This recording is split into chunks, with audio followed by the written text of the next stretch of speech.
that it will move smoothly. We have put all the arrangements in place to ensure that we have a smooth and successful summit. Therefore, we are pleased to invite you to join this summit, both either physically if you have been invited or online. We shall be, the Secretary shall be saturating the link that will be used to join the conference. I thank you so much.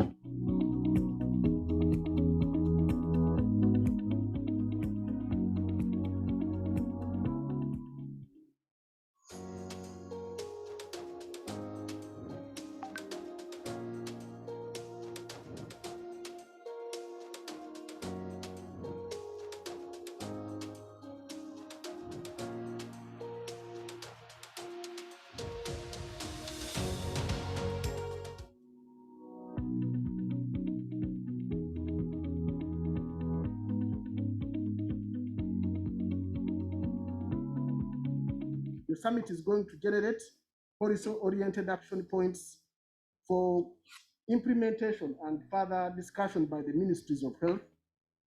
We think that this summit is going to bring attention to the main health challenges of Africa, unlike the international conferences where these challenges disappear within the main global challenges. You are aware that Uganda made a lot of gains in managing COVID-19 in the last year until the second surge came around. On the opening ceremony, Makerere University is going to sign a memorandum of understanding with Charité, which is a leading medical school in Germany, and this brings a lot of collaboration, student exchange, research collaboration, and many other things in education which I think are going to benefit our country.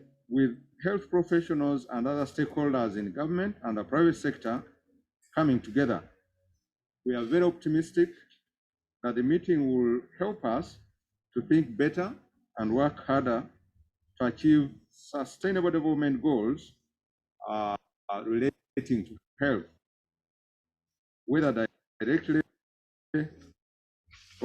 or indirectly. We have put topics on COVID-19, including the leading questions.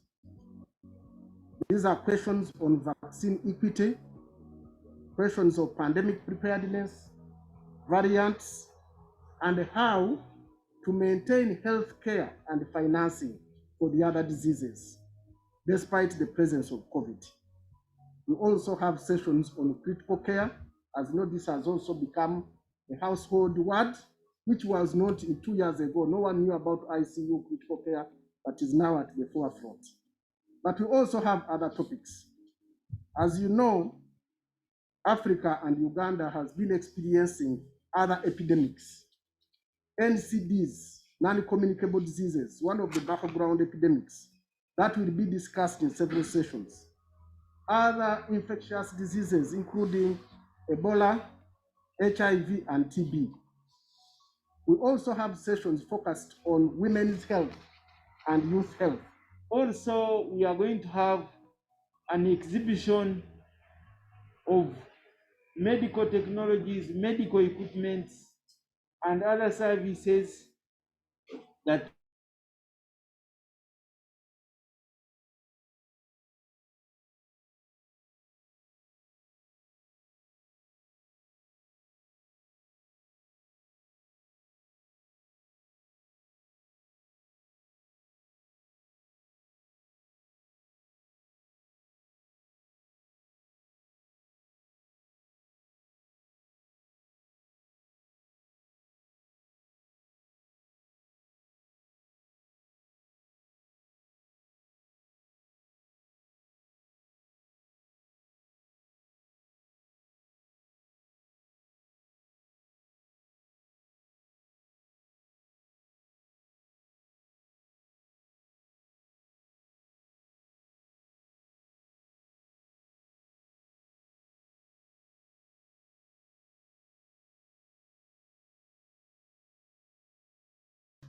and listening to what is taking place in this meeting amid this COVID-19.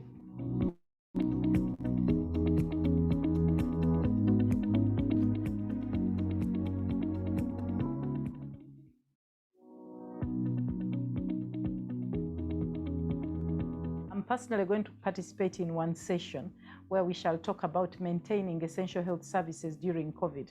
This has been a major concern. Many people were concerned that women who are pregnant, women who are in labor, children who have emergencies cannot access health services. We have a session where we are going to discuss maintenance of essential health services during the COVID pandemic. We will present our experiences from Uganda. We have been doing a study in 4 countries in Africa, including Uganda, Senegal, DRC, and Nigeria.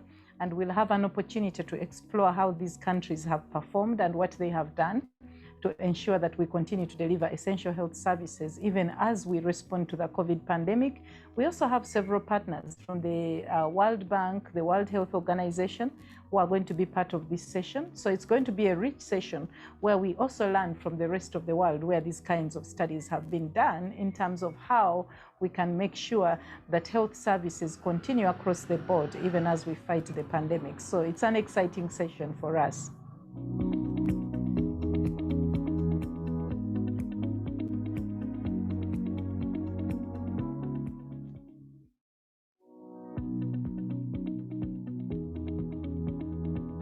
Our virtual sessions will come directly from Berlin so that they are able to, because some of the times we have issues with our internet here, the sessions can continue live because we are broadcasting from Berlin. Another solution would be to use YouTube to upload some of those pre-recorded sessions. So we have planned the technologies, Zoom, YouTube, and other means to be able to overcome the challenges that could happen when you host virtually.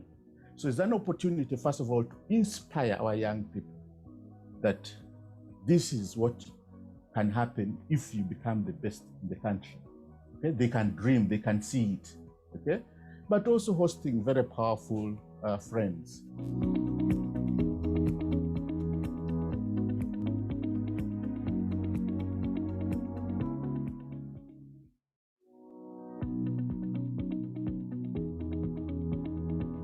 The World Health Summit is a very big conference.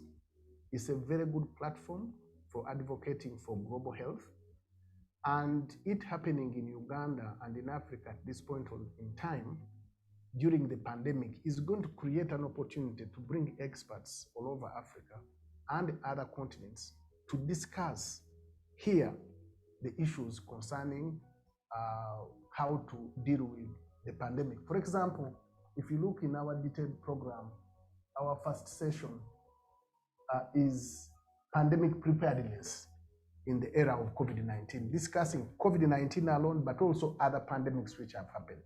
So this is a huge opportunity for global health, for Uganda and for Africa, for scientists to come together and discuss and bring these experts. And we hope that at the end of these 3 days, we are going to have actionable points, which we are going to present the ministries of health in Africa. We have invited all the ministers of health.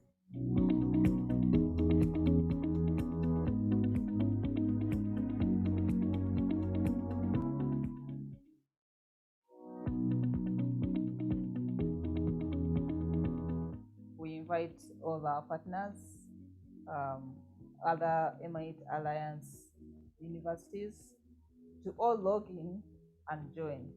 It's unfortunate that because of the pandemic, have you here, would have loved you to come and visit our beautiful country. But we are happy to have you virtually, and we think that this is the beginning of a long-standing engagement. For sure, you will be able to come, and we are always welcome. For our students and faculty at Makerere University and other universities in Uganda, I would like to invite them to attend this event, because this will be an opportunity for them to have an international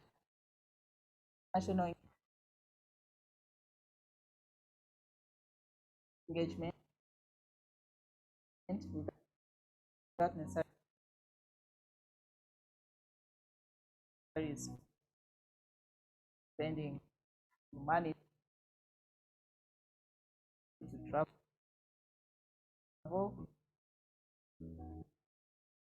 at the comfort of them.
I'm personally going to participate in one session where we shall talk about maintaining essential health services during COVID.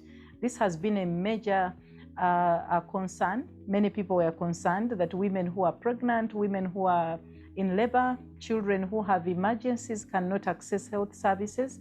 We have a session where we are going to discuss maintenance of essential health services during the COVID pandemic. We will present our experiences from Uganda. We have been doing a study in 4 countries in Africa, including Uganda, Senegal, DRC, and Nigeria. And we'll have an opportunity to explore how these countries have performed and what they have done to ensure that we continue to deliver essential health services even as we respond to the COVID pandemic. We also have several partners from the World Bank, the World Health Organization, who are going to be part of this session. So it's going to be a rich session where we also learn from the rest of the world where these kinds of studies have been done in terms of how we can make sure that health services continue across the board even as we fight the pandemic. So it's an exciting session for us. I think like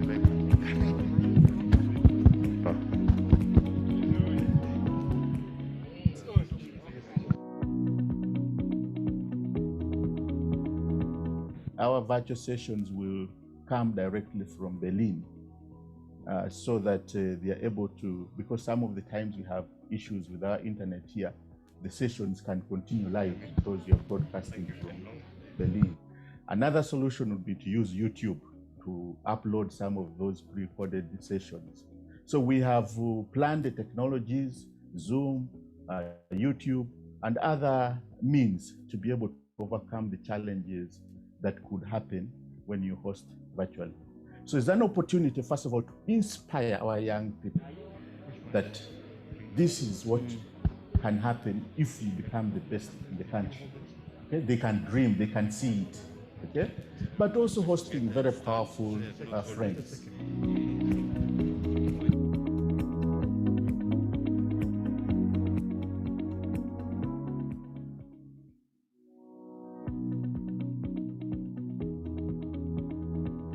The World Health Summit is a very big conference. It's a very good platform for advocating for global health. And it happening in Uganda and in Africa at this point in time during the pandemic is going to create an opportunity to bring experts all over Africa and other continents to discuss here the issues concerning how to deal with the pandemic. For example, if you look in our detailed program, our first session is pandemic preparedness in the era of COVID-19, discussing COVID-19 alone, but also other pandemics which have happened. So this is a huge opportunity for global health, for Uganda and for Africa, for scientists to come together and discuss and bring these experts. And we hope that at the end of these 3 days, we are going to have actionable points, which we are going to present to the ministries of health in Africa. We have invited all the ministers of health.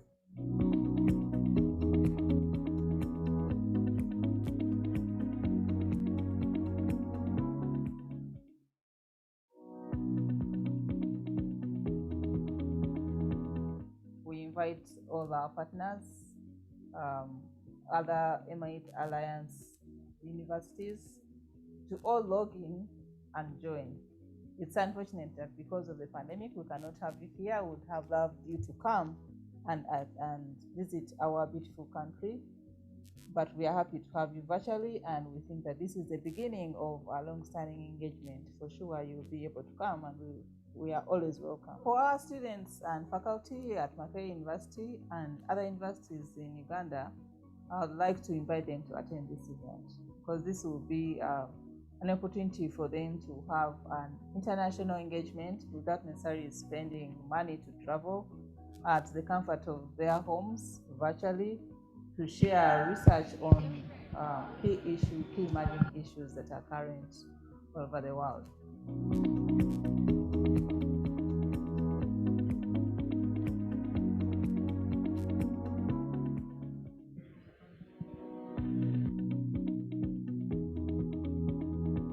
As the international president of the World Health Summit, I would like to invite all people who have concerns about health and healthy living to enroll, to register, and to come and participate in this meeting. This meeting is going to take place in Kampala at Speak Resort Munyonyo on those dates. It will be a blended meeting. We have a physical meeting at Munyonyo and a virtual meeting that is going to be hosted in Berlin. It will be featured to the rest of the world. Please visit our website, www.regionalmeetinguganda.com, and you'll get the rest of the information.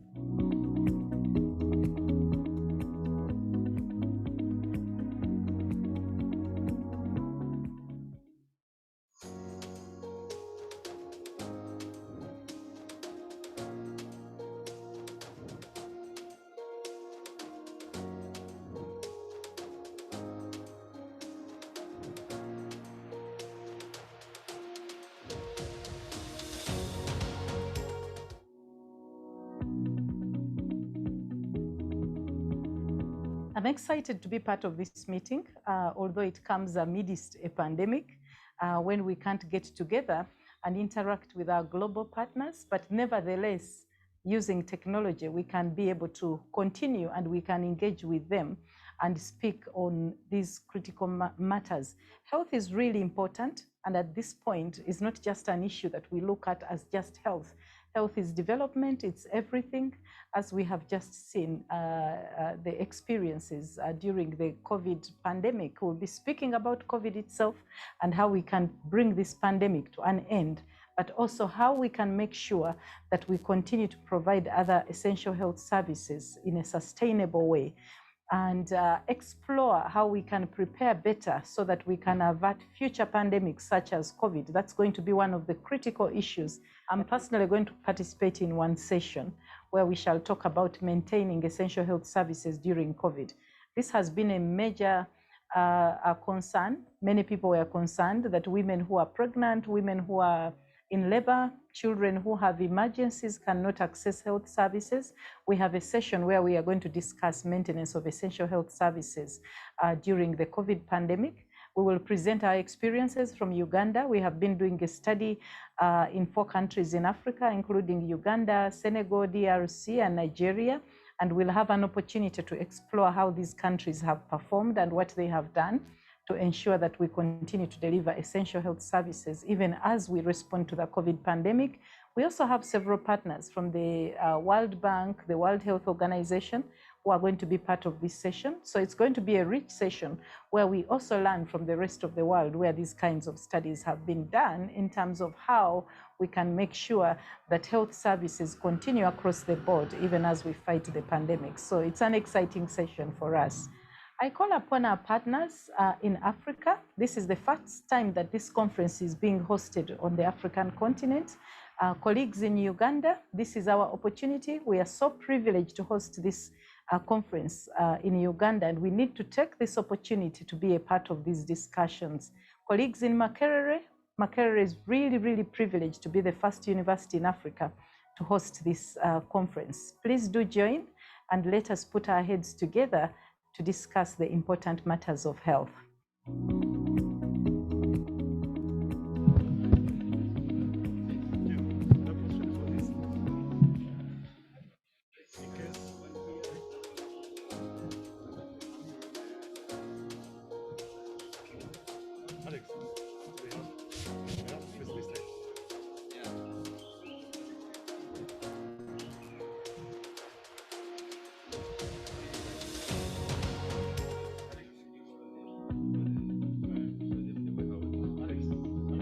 World Health Summit coming here in Uganda, for we the students, one is a platform for us. You are going to be able to express what you think about health, because the World Health Summit is mainly aiming at improving global health. So as a student, there are so many ideas, there are so many thoughts that you have about that can improve health in the country and in any other area that you belong to. So this summit is for you to, 1, express your ideas, but 2, it is also harnessing your potential. It's harnessing the potential of the future health leaders so as to empower healthcare. So irrespective of you giving us your ideas, we can also boost you so that you can learn more from it. We're going to have several topics that can benefit you, and you can use this to improve health in the country. I wouldn't want anyone to miss. Be from whatever country, this is virtual, this is online. From the comfort of your home, wherever you can be, you can actually attend and get to know what is happening and get to know how to improve global health. We said irrespective of your course, irrespective of whatever you are studying, health is for everyone. And we are inviting all of you, students, wherever you are, join up. Let us see how you and I can improve global health. Registration is free, attendance is free. There will be a certificate of attendance to everyone who will attend the event. And this is a very, very big stepping stone that you have in your career as a medical student, as an engineering student. I would like to encourage students out there to register for the World Health Summit Students event. The students event is going to be online and free of charge, pre-registration. Join the Zoom link, register so that you can participate and be part of this team of improving global health.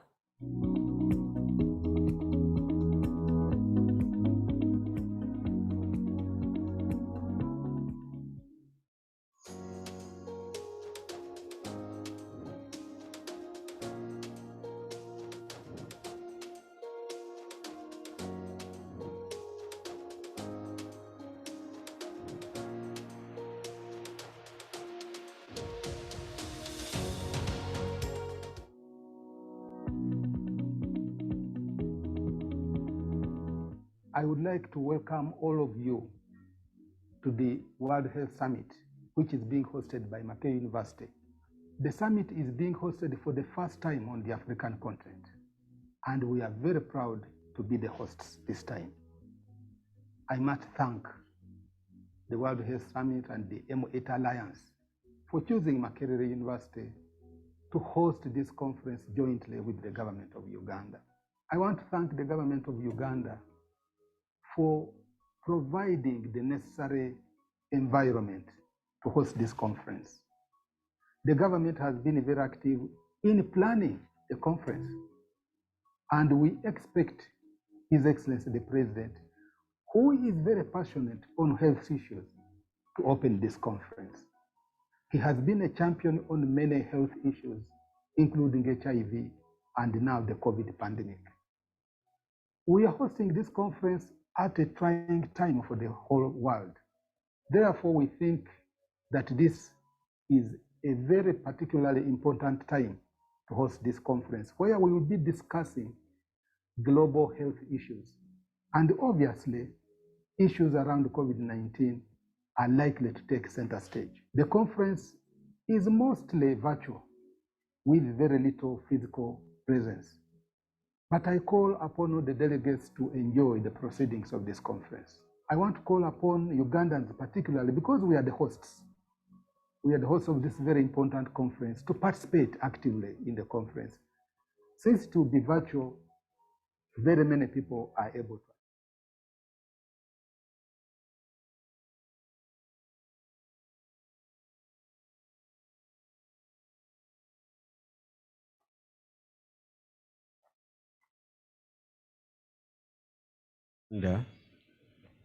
It's our excitement this evening to welcome you as you become part of the history when Uganda is playing a central role in fixing the gaps of health at a time when COVID has attacked all the parts of the different world. We are so happy to let you know that at this minute, so many delegates are going to be with us and many participants. The Director General of the World Health Organization will be with us. And I want to excitedly mention that the ministers are going to be here. And as I speak, the Minister of Health is already here, but Professor Ivinjira will be doing the introduction when time comes. And members of Parliament are also here, ambassadors, the Director, Africa Center for Disease Control and Prevention, the Executive President Siemens, the Vice Chancellor of Makerere University, who is the big host, together with the Government of Uganda, Professor Barnabas Nawangwe is right here, and all academics, the country representatives, World Health Organizations, they've all arrived, and the President of the World Health Summit, who is also here with us, will be coming in later. And I also want to welcome the delegates from the M8 Alliance who have already come, and so many others who are here. We will soon be starting in a minute as I invite the President of the World Health Summit so that we can start our program. But we are excited to have you here this evening to be witnessing this very important meeting. At this minute, I want to welcome the Makerere University Performing Arts to take us for only 3 minutes, and then I'll be inviting the House President. And I'm also happy that the chairperson of the National Organizing Committee, that is the Permanent Secretary, Minister of Education, Mr. Alex Kakoza, is already here because he's been behind fixing each and everything to make sure that this meeting takes place. Now, Dr. Milton, Performing Arts, take the floor. Thank you.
Thank you very much, Performing Arts from Makerere University, for actually refreshing our rise and our minds at this minute.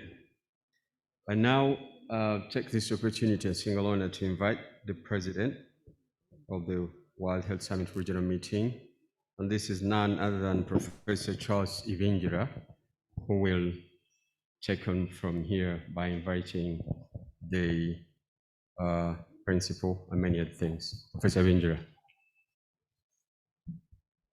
Yeah, thank you, Dr. Chigundo. Dr. Chigundo has been our chair of publicity for this World Health Summit regional meeting at national level. My name is Professor Charles Ivingira, the international president of the World Health Summit and the M8 Alliance.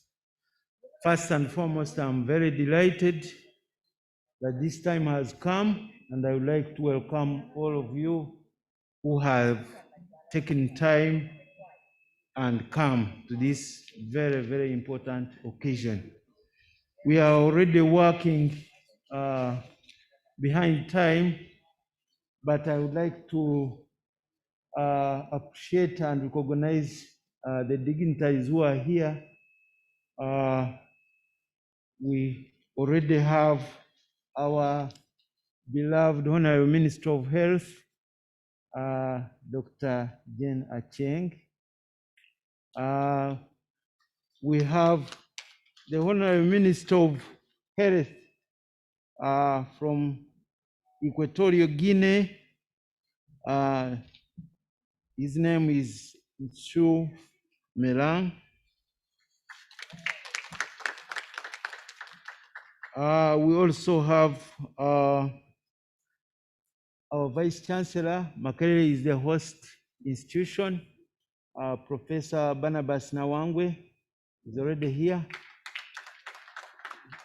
We have His Excellency, the German Ambassador,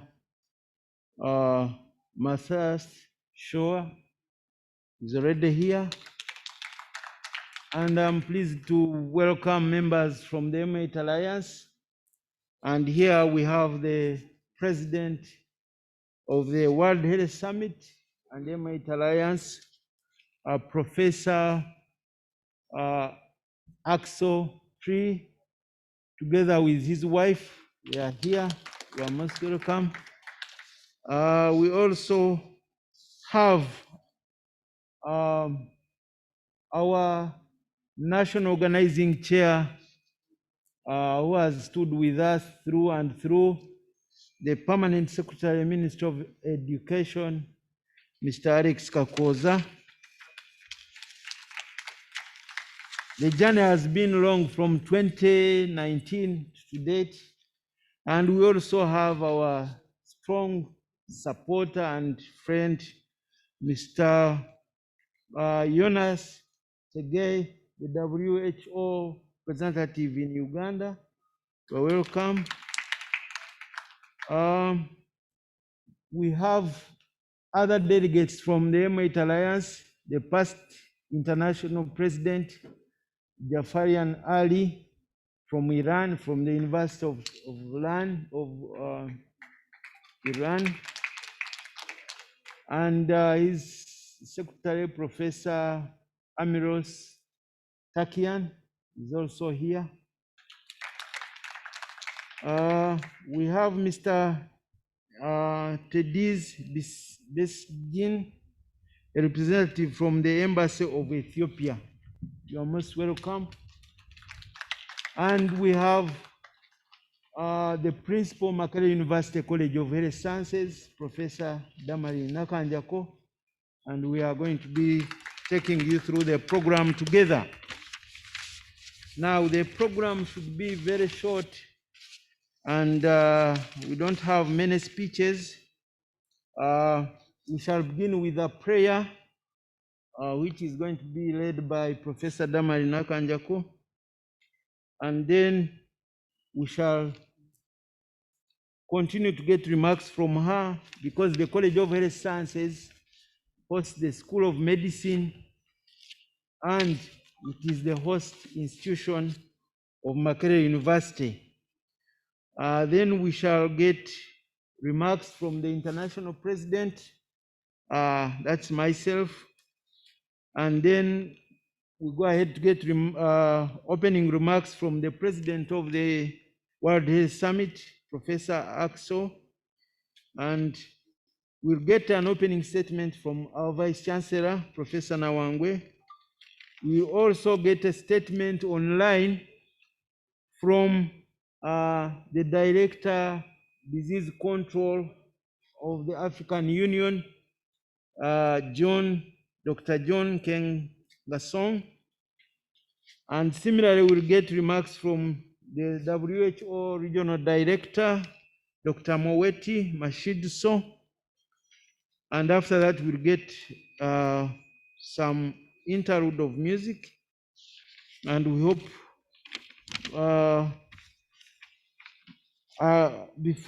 along that, we'll be expecting our chief guest, His Excellency, the President of Uganda, to be coming in. And as he comes in, he'll tour the exhibition. And after the exhibition, he will be coming and we sing the anthems, the Ugandan and the East African. And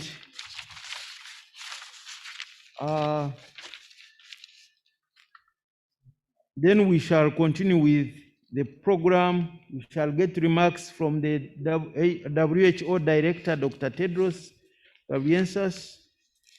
This will be online. And then a statement from the Minister of Health, Honorable Dr. Jane Acheng. And then remarks from the Minister of Education and Sports, and the First Lady, Honorable Janet Kata Museveni. And after that, we shall have a moment to sign a memorandum of understanding between Makerere University and Charité Medical School of Berlin. After that, we shall get an opening speech from our President, His Excellency Yoweri Kaguta Museveni. And soon after his speech, we shall get a high-level discussion on vaccine equity between the rich and the poor countries.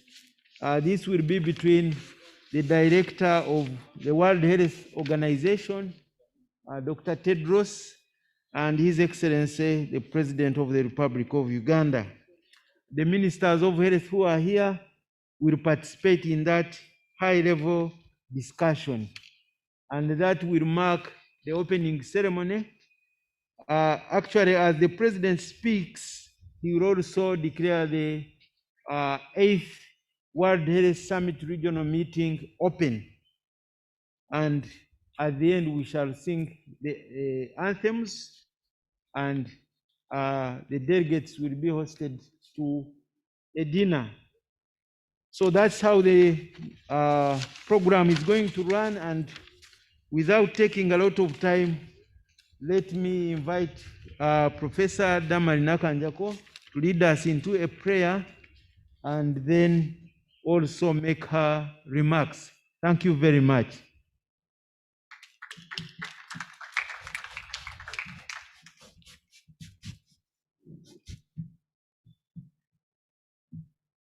Thank you very much, Chair. I'm Damari Nakanjako, a professor of medicine at Makerere University College of Health Sciences and the principal for College of Health Sciences. Our dear guests, Honorable Minister of Health and the other ministers of health, my Vice Chancellor, for Makerere University, and all our international guests, as highlighted. Ladies and gentlemen, all protocol observed, I want to welcome you to Uganda. I welcome you to Makerere University for the World Health Summit regional meeting. My first task is to have an opening prayer. In Uganda, we believe in God and we thank God for our beautiful country. We thank God for the gift of life that He has given all of us that are here at this meeting, both physically and virtually. We thank God for this beautiful weather on this bright, sunny day that we have here. We thank you, Lord, for making it possible for us. The Bible says that where 2 or 3 are gathered, you will be in our midst. We are already more than 3 that are here, and many are joining us on the virtual platforms. And we believe that God is with us. Heavenly Father, we invite you to come and guide us as we deliberate on issues of health, the health that you have given us at this memorable World Health Summit regional meeting.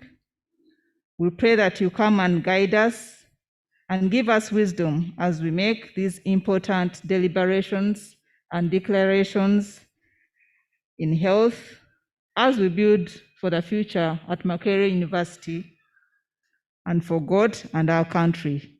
In Jesus' name we pray. Amen. I now want to give my remarks as the Principal, College of Health Sciences. It is my honor and privilege to host you at this World Health Summit meeting.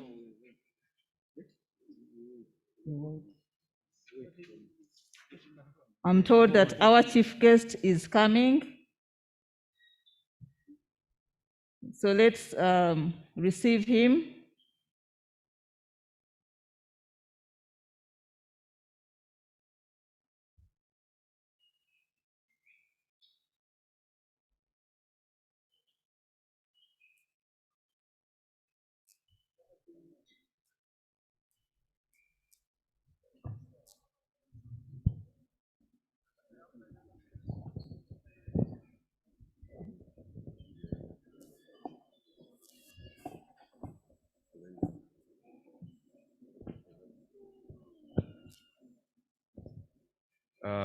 His Excellency, the President of Uganda, is arriving right now, and the dignitaries, the ministers, and those concerned are moving to welcome His Excellency, the President. And immediately after the exhibition, he will be resuming our opening remarks.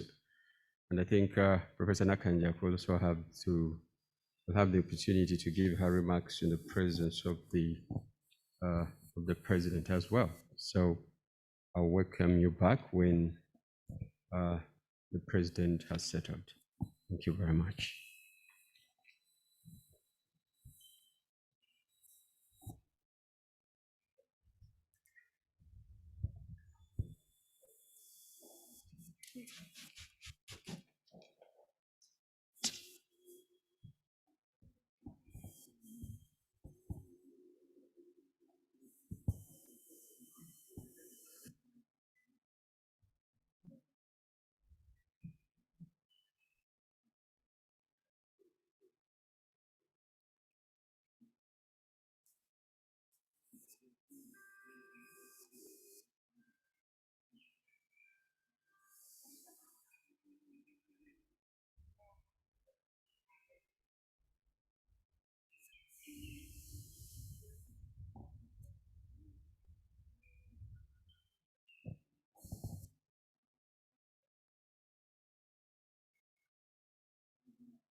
That's good. 1, 2, audio test.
Hello?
My guys?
I now invite you all to take your seats after the national anthem. Thank you very much.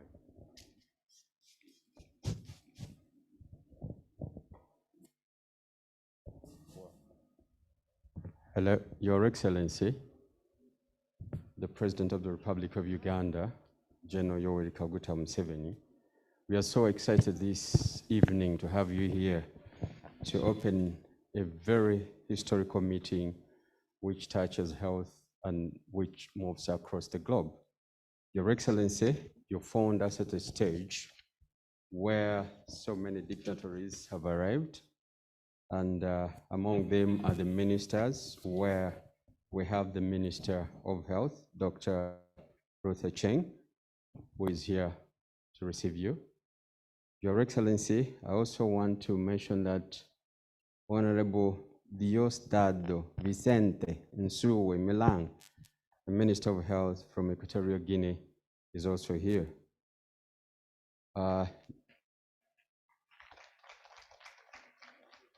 Your Excellency, we also have Professor Barnabas Nawangwe, the Vice Chancellor, Makerere University. And we also have Ambassador Matthias Schwawe from Germany, welcome. Ambassador Epifani Ntamwana Kobushemeye from Burundi. And we also have the Permanent Secretary, Minister of Education, who's been the National Chairman of the Organizing Committee, Mr. Alice Kakoza. We also have to wait for you to receive you, Mr. Tadesse Biseteni, representative from the Embassy of Ethiopia, and Dr. Jonas Degen Ward Mariams, who represents the World Health Representative to Uganda. Your Excellency, now I'm not going to take any more minutes, but I'll invite again Professor Damali, who has led us in prayer, to come and give her remarks. I don't know if she's gonna review or do the replay of the prayer. Professor Damali, welcome.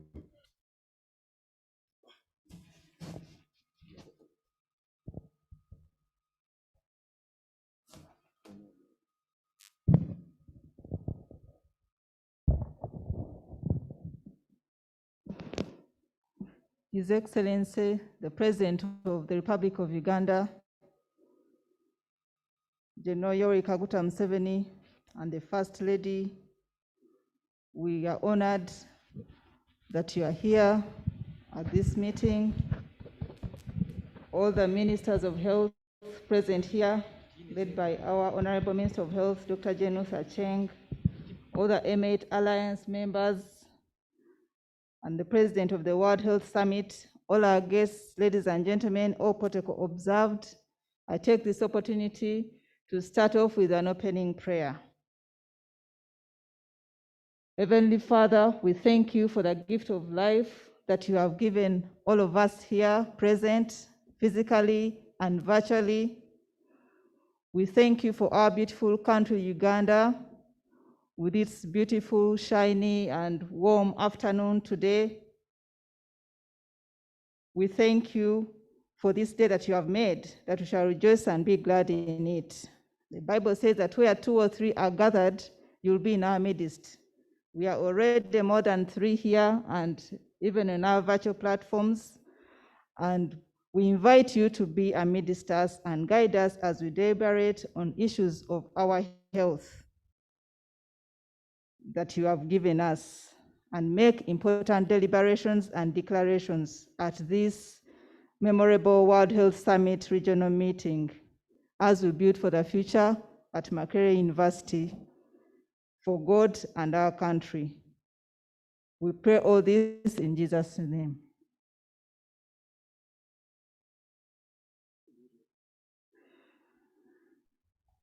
I introduce myself. I'm Damali Nakanjakoi, Professor of Medicine at Makerere University College of Health Sciences, and the Principal for the College of Health Sciences, which is hosting this World Health Summit regional meeting at Makerere University.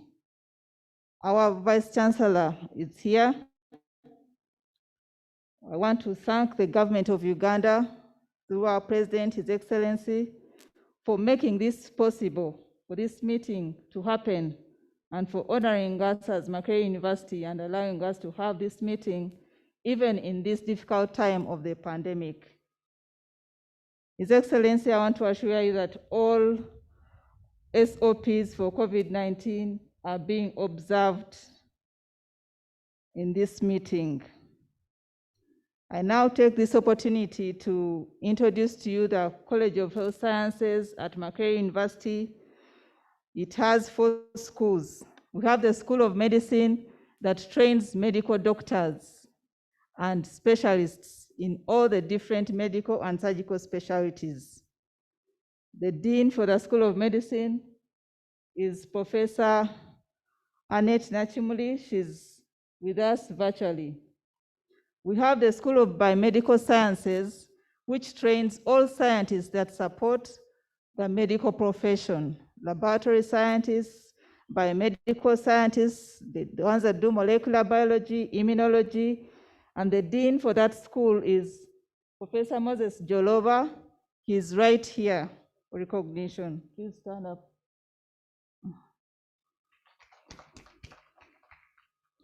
We have the School of Health Sciences, which trains nurses, pharmacists, dentists, and other health scientists.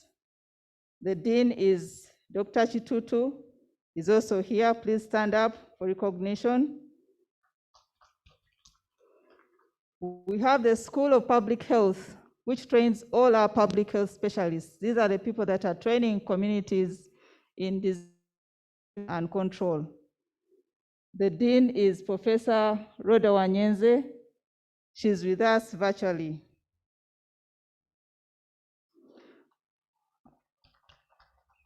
The College of Health Sciences has been a leader in clinical research since the 1930s, when it was started actually in 1924 as a Faculty of Medicine and subsequently became a College of Medicine. In the 1930s, there was already clinical research ongoing at Mulago Hospital, which is the National Referral and Training Hospital.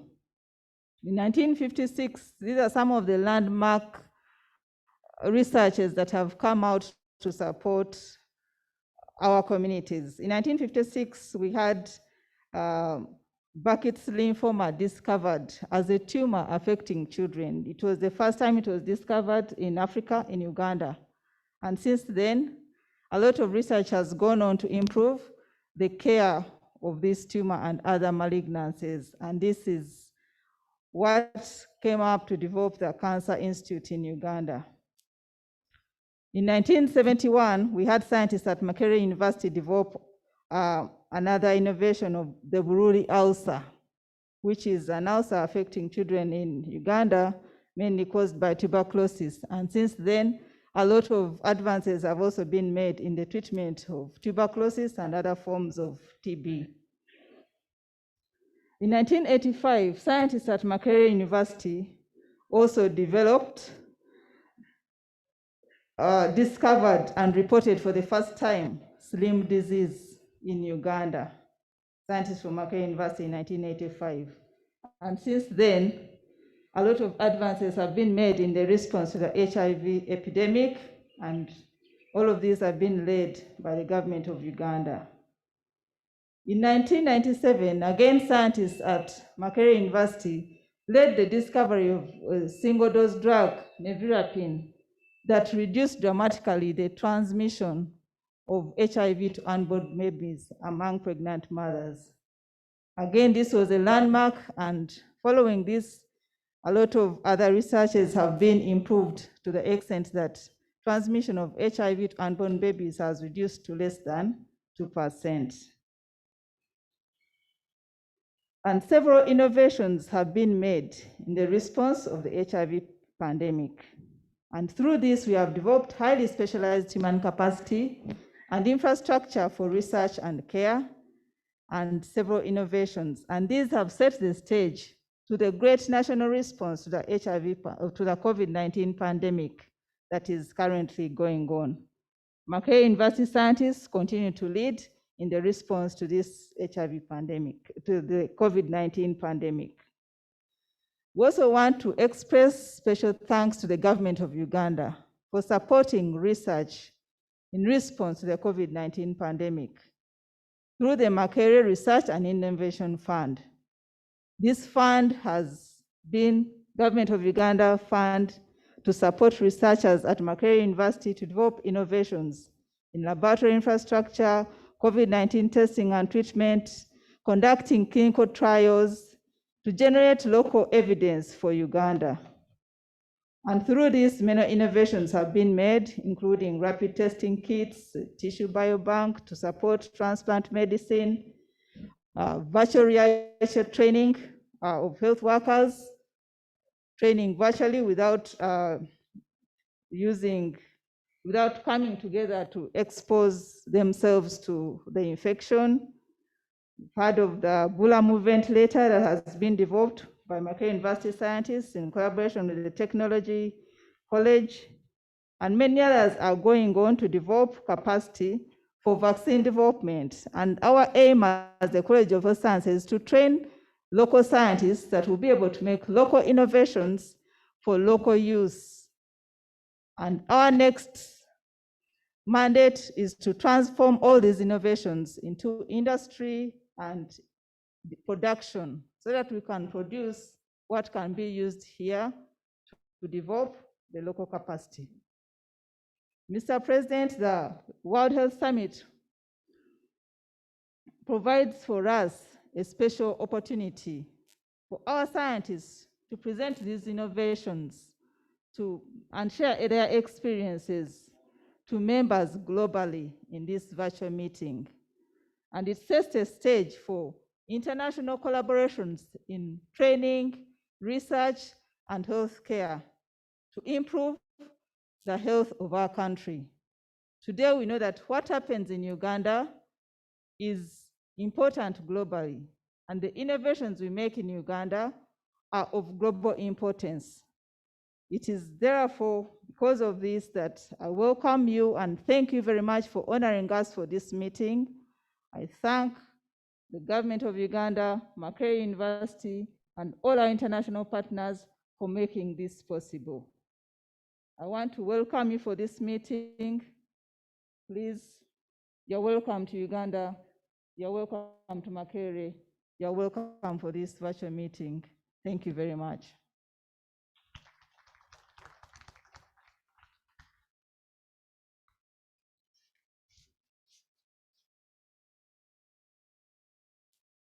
Your Excellency, Makerere University is under the Ministry of Education, and our line ministry is the Ministry of Education.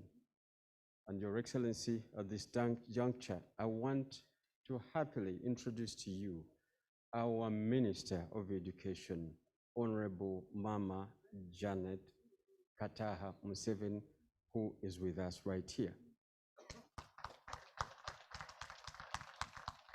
Your Excellency, we want to acknowledge her invaluable support in the organization of this summit.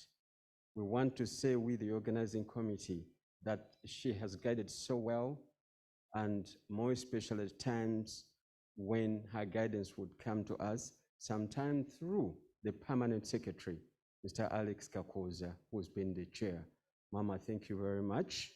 And that's the way we have to go. And Makerere University will have to support all your endeavors for promoting research, education, and providing health. Your Excellency, I now take this opportunity to invite the President, the International President of the World Health Summit and Emirate Alliance, and this is Professor Charles Ivinjira. Professor Ivinjira.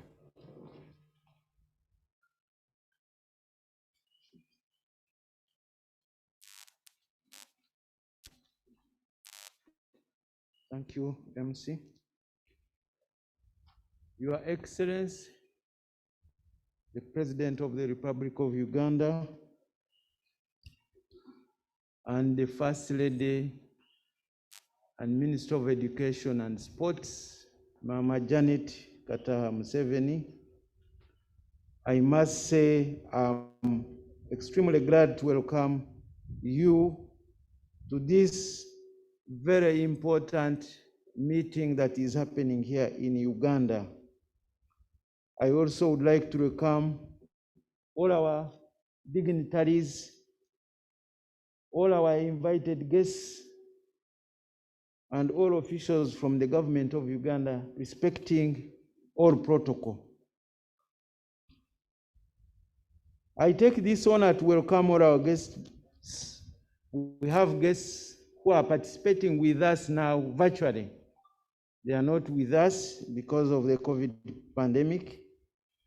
And we have a few guests who are here with us as we observe standard operating procedures for preventing COVID. So allow me again single out a few ministers of health from the African continent who have come. I think with us here we have our Honorable Minister of Health, Honorable Ruth Jenna Cheng, and the Minister of Health for the Republic of Guinea. He has already been introduced, but he's here. We expect other ministers of health from the African continent to arrive in the country this evening and tomorrow to participate in this World Health Summit regional meeting. But at the same time, we have a number of health ministers from the African continent who are participating virtually because we plan to involve all of them and we have sent them the Zoom link, so they are participating with us. At this juncture also, I would like to introduce to you the President of the World Health Summit, Professor Alex Free, and his wife from Charité Medical School, Berlin, and the past international president from Iran, Professor Ali Jafarian, is also here. I also welcome a big team in this situation from Makerere University, which includes the Vice Chancellor, Professor Barnabas Nawangwe, my principal at the College of Health Sciences. Your Excellency, I'm the international president of the World Health Summit, but formerly I've been the principal, Makerere University College of Health Sciences. I also welcome the scientists from the college and members of the World Health Summit Regional Meeting Secretariat, members of the National Organizing Committee from various government ministries. Your Excellency, we worked with nearly all ministries, and also, as I already mentioned, we have local and international participants. As we open this meeting, there are people listening virtually, and as we go into the meeting, still people will be participating virtually. Please kindly note that this is a special World Health Summit meeting for many reasons. First, it's the first and the only one of its kind happening on the African continent. It is happening in the most unique circumstances at the height of the second wave of COVID in Uganda. It will be in history as the only one attended by very few people physically. It is the first one under the new World Health Summit President, Professor Free. And it is the only one where the international president has held that position for 2 years.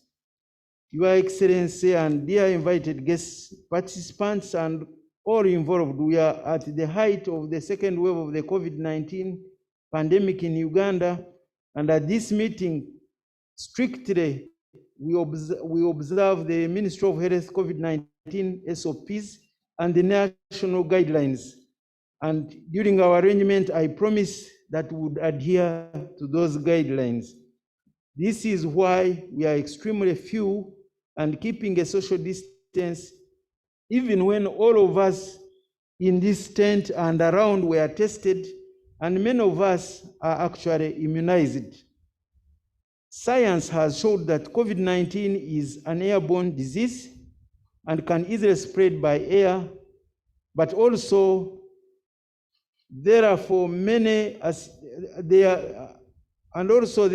asymptomatic infected people. Hence, as you talk, I encourage all of us to keep your masks covering your nose and mouth. Avoid touching places and hand wash or sanitize. When it is time to eat, keep a very long distance from others and don't be caught off guard. The M8 Alliance on this occasion wishes to pay tribute to all health workers who lost their lives in trying to care for COVID-19 patients worldwide. And we are in solidarity with those who continue to give the much needed care to COVID-19 patients worldwide. Equally, we applaud nations across the world for supporting healthcare teams as they struggle by providing much needed facilities, especially oxygen. The world leaders to resolve the issues of equity of COVID-19 vaccines, to enable all the people of the world to be vaccinated, whether from the rich or poor countries. For us at M8 Alliance, we know that all lives do matter. The World Health Summit was started in 2009 in Berlin as a think tank in the global health to advise the leaders of the G7. It later went on to advise the G20, and this occurs annually in Berlin and is prepared under the leadership of the M8 Alliance, a group of 30 top medical schools in the world and other 120 health science academies, of which my university, Makerere, the College of Health Sciences, is a member. The M8 Alliance Assembly decided to continue hosting the World Health Summit regional meetings annually, hosted by one of the members supported by their government, because at M8 Alliance, it is believed that health is a political choice, and therefore the last 7 World Health Summit regional meetings were hosted in all other continents where members of the M8 Alliance hail from. Hosting this meeting was very, very competitive, but because Makerere University, because of its good credentials and being ranked top in the world medical schools, I think Your Excellency, Makerere ranks #2 in Africa, but ranks #1 in Africa because of research. And we rank less than 200 in the whole world as the top leading medical school. And therefore, because of that, but also because of the support of our government from inception, Your Excellency, Makerere University was able to win the bid to host the World Health Summit regional meeting, the 8th meeting. So I want to pay special appreciation to the founders of M8 Alliance and the World Health Summit. This is Professor Detlef Ganten, who is now retired. He has been very passionate about the world, working together to improve health and well-being all over the world. There is nothing more important, and I will quote him, there is nothing more important than working for the health of individual people, especially those in need, but also for better health of all the people of the world. Health is an entry point directly related to all the 17 Sustainable Development Goals, ranging from poverty and no hunger, to life below the water and life on land, to the partnership for the goals. Let us work together for this noble humanitarian cause. Health thrives on on a healthy planet. End of quote. He steered the M8 Alliance, the World Health Summit from 2009 till early this year when he retired. He deserves a very big applause. Now we are under the leadership of Professor Axel from Berlin, from Charité Medical School. And every year the M8 Alliance changes the position of the international presidency. This summit shall be mainly virtual, and as we speak, over 1,000 participants have already registered to participate virtually. COVID-19 pandemic robbed many scientists and members of the M8 Alliance and the international private sector the opportunity to come to Uganda. However, I want to urge the M8 Alliance members to continue working closely with Makerere University and other members to push for better health of the world people and populations through science, research, innovation, advocacy, and global partnerships. As the M8 Alliance, we shall continue working with governments, providing science-based evidence for better health policies across the world, but also producing the necessary human resources for health. I hope that this summit shall come up with formidable resolutions to support health policies across the globe, especially from the 6 themes that include COVID-19, non-communicable diseases, global health security, the health of the African youth, and universal health coverage.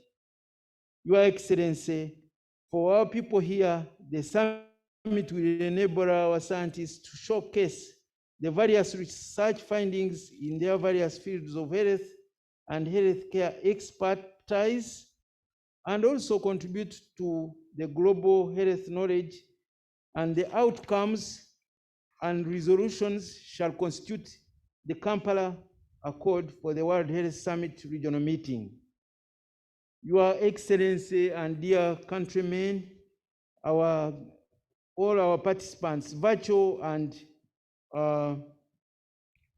physical, as most of our people live longer due to many other factors, governments must have in place mechanisms of combating the emerging non-communicable diseases.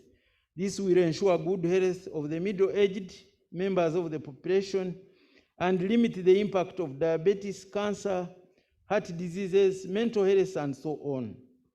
We should continue to plan effectively to manage pandemics and epidemics to minimize their devastating impacts and global disruption on a very great scale in a very short time.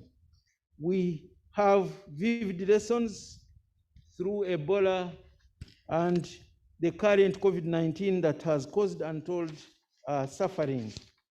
Your Excellency and dear participants, I urge governments to prioritize health and to build strong health systems supported by all sectors to take care of the populations. Health and disease have no borders. Therefore, there is a great need for countries of the world to work together based on a global perspective. The world should now work on the inequalities that have long existed between the rich and poor countries. The iniquity in the handling of COVID-19 vaccines is a shame to the world, breaking the ethical principles of distributive justice, which refers to equitable and appropriate distribution of healthcare resources determined by the justified norms that structure the terms of social cooperation. Therefore, it is not a question of considering problems in each country or community in isolation. However, we have to look at them in a global perspective, where globally neighbors, depending on each other, Otherwise, our shared future will be much affected by health problems. Your Excellency and our beloved First Lady, please allow me to thank each and everyone who has contributed to the hosting of this summit. And my special thanks to our government for welcoming the idea in 2018 and supporting our bid through to this day, when it would have been impossible to allow this meeting. I applaud our government, and specifically I applaud you, our beloved President and the First Lady, for believing and supporting science. Special thanks to the former Prime Minister, the Right Honorable Dr. Wakana Rugunda, for calling the first National Organizing Committee meeting. I'm indebted, and I'm sincerely indebted to Mama Janet Kataha Museveni, my mother Minister of Education and Sports, for being there for this summit. Thank you very, very much. Even when situations are extremely tough, the M8 Alliance is indebted to you, and I beg that we give a standing ovation. Without her, this would not have happened. Please.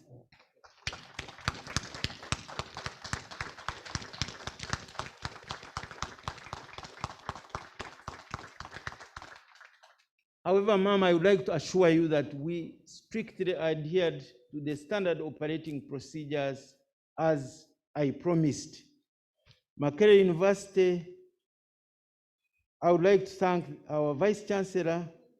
I would like to thank the College of Health Sciences. I'm indebted to the Ministry of Health and the whole team of the National Organizing Committee, especially our Permanent Secretary, Mr. Alex Kakoza, for chairing all our meetings and the guidance he provided since 2020. The regional meeting secretariat, particularly the head of the team.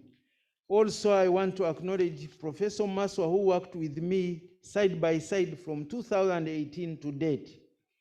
I also would like to appreciate the German ambassador to Uganda, the former ambassador and the current ambassador, and our ambassador in Germany. He has been a great link. I also want to appreciate the World Health Organization representative in Uganda, the EU ambassador, the M8 Alliance Assembly for giving Makerere 2 chances, the World Health Summit Secretariat for the guidance, and Dr. Tedros for the mentorship and guidance he gave me. He motivated me to move forward and host this meeting. Professor Detlev for the passionate encouragement. Professor Ilona of the Global Health Institute, Geneva, for the motherly love. All our funders, including the Government of Uganda, Makerere University, and the World Health Summit.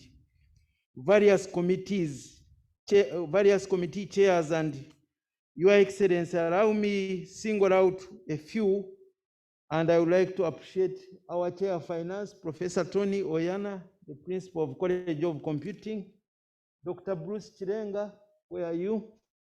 He was behind the science, and all those involved. Of course, because of COVID, we can't allow them to be here.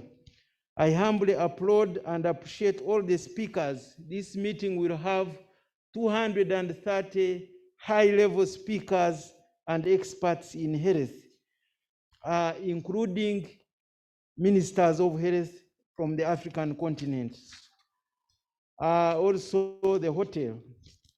And lastly, special thanks to you, Mama Janet Kataha Museveni. Let's give her again another ovation. She's a real mother. Finally, I wish you good deliberations that will continue, that will contribute to the World Health Summit Kampala Accord. Please kindly keep the guard against COVID-19 and observe the Ministry of Health SOPs and the government guidelines. We don't want any one of us to fall sick, and this should happen to whoever is listening virtually. I said all this because of what we believe in at Makerere as we build for the future and for God and my country. Thank you very much.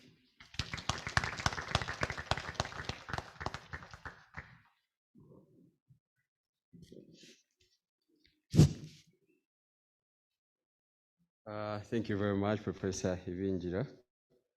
Your Excellency, amongst us are also the representatives of different embassies.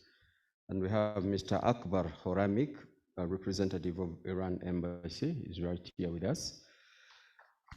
We also have Mr. Tadesse Bisetenye, representative of Ethiopian Embassy.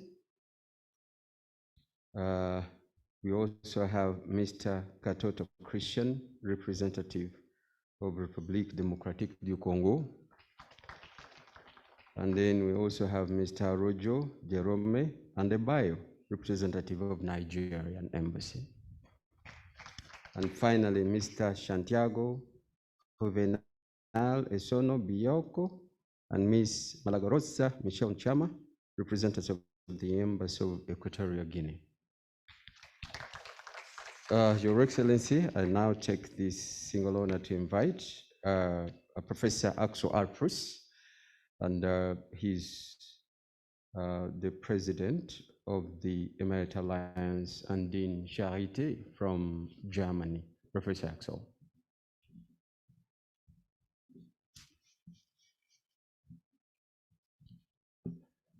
Your Excellency, Mr. President, First Lady, Excellencies and honorable guests, and everyone who is devoted to promoting global health worldwide, who may be following this digitally.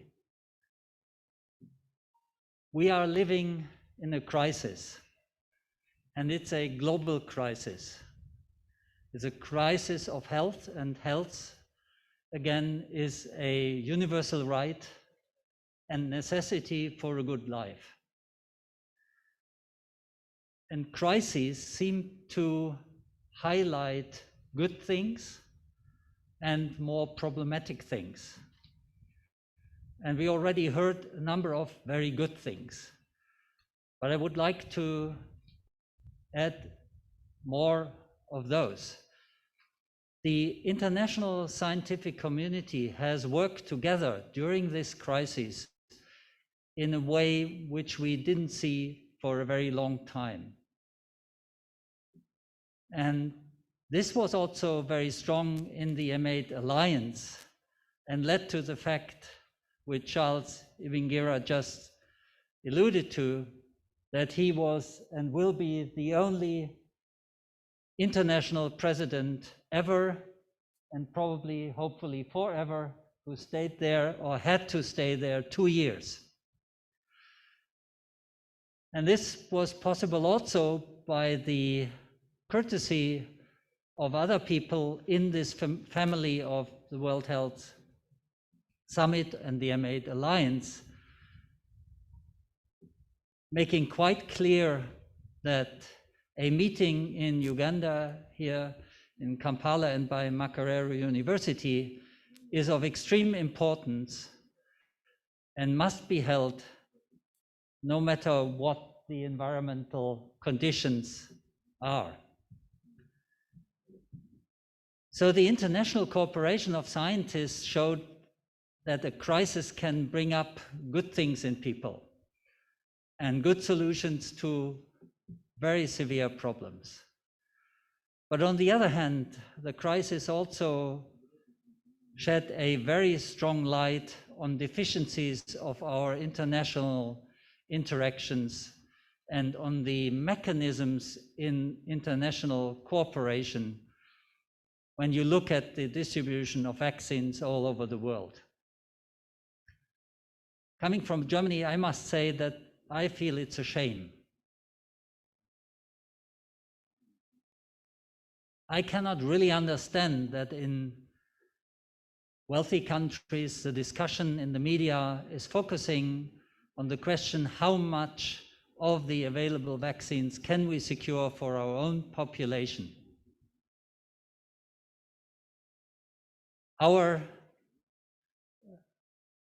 president said that no one is safe until everyone is safe. And I think that's something we all have to work for.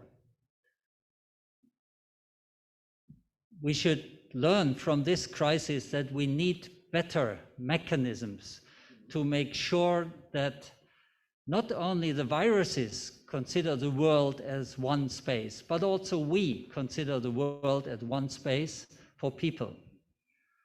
And we have to go, I think, quite a way to achieve that.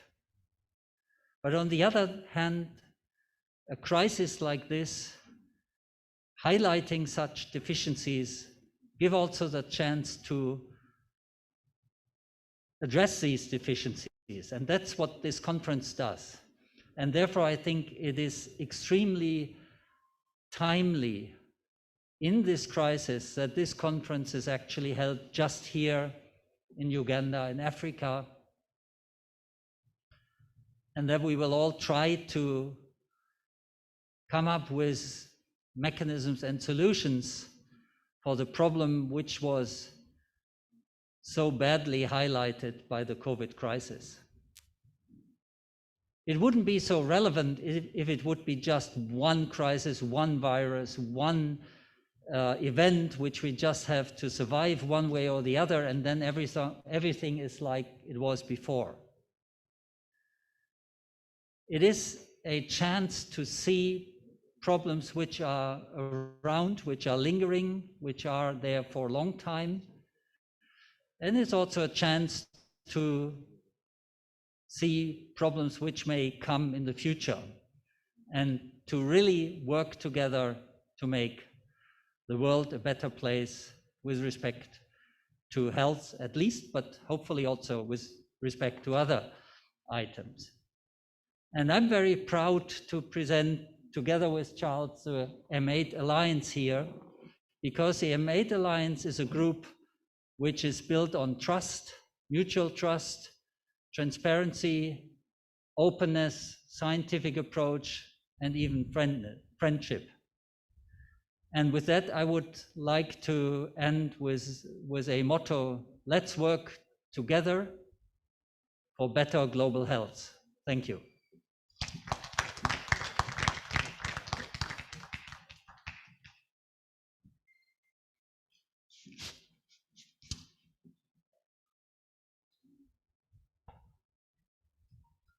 So Professor Axel Dangeschon of Deutsch, thank you very much. And I think now we have to go to Your Excellency, to Dr. Tedros Adhanom Ghebreyesus, and then we shall be coming back to the Vice Chancellor, because I can see he's waiting, and he also wants to talk over there with you, even though later there will be a discussion. Now, our technology team, can you take us to Dr. Ghebreyesus?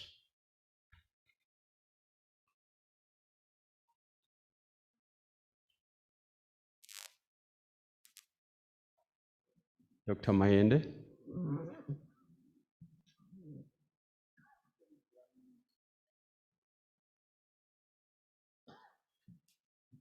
Can you unmute him? Hello, can you hear me, moderator? Yes, we can hear you now loud and clear, Dr. Ghebreyesus. You're welcome. Thank you. Thank you very much. Thank you.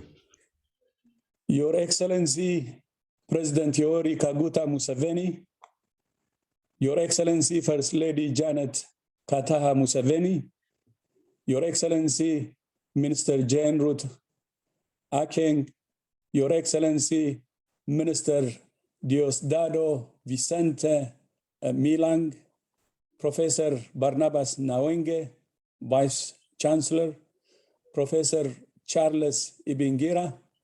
As you said, I remember the discussions we had in Berlin, actually, when this World Health Summit was planned. So thank you so much for steering this. And Professor Axel Price, President, World Health Summit and M8 Alliance, and our Regional Director, Dr. Moeti, staff of Makerere University, ambassadors, excellencies, distinguished guests, dear colleagues and friends.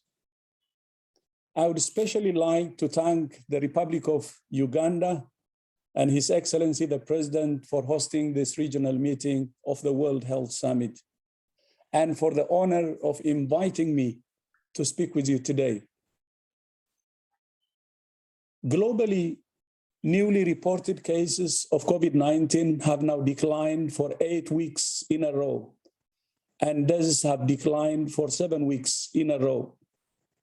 While this is good news, globally, new infections and deaths remain worryingly high.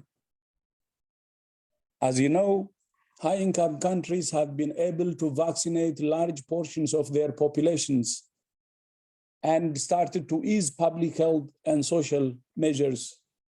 Meanwhile, most low-income countries still do not have enough vaccine to cover their most vulnerable and at-risk populations, let alone the rest of their populations. We're facing, as a result, a two-track pandemic fueled by inequity, as Professor Axel said. This is a divide between the haves and the have-nots. Africa must not be left behind. Across the African continent, we're seeing an extremely worrying rise in COVID-19 cases and serious illness. The third wave is spreading quickly and hitting hard. The number of cases and deaths in Africa increased by almost 40% in the past week. And in some countries, the number of deaths tripled or quadrupled. The epidemic is resurging in 12 African countries and is rising in many others, driven by a mix of public fatigue, social mixing, ineffective use of public health and social measures, vaccine inequity, and the spread of new variants. The impacts of COVID-19 go beyond the disease itself, as you know.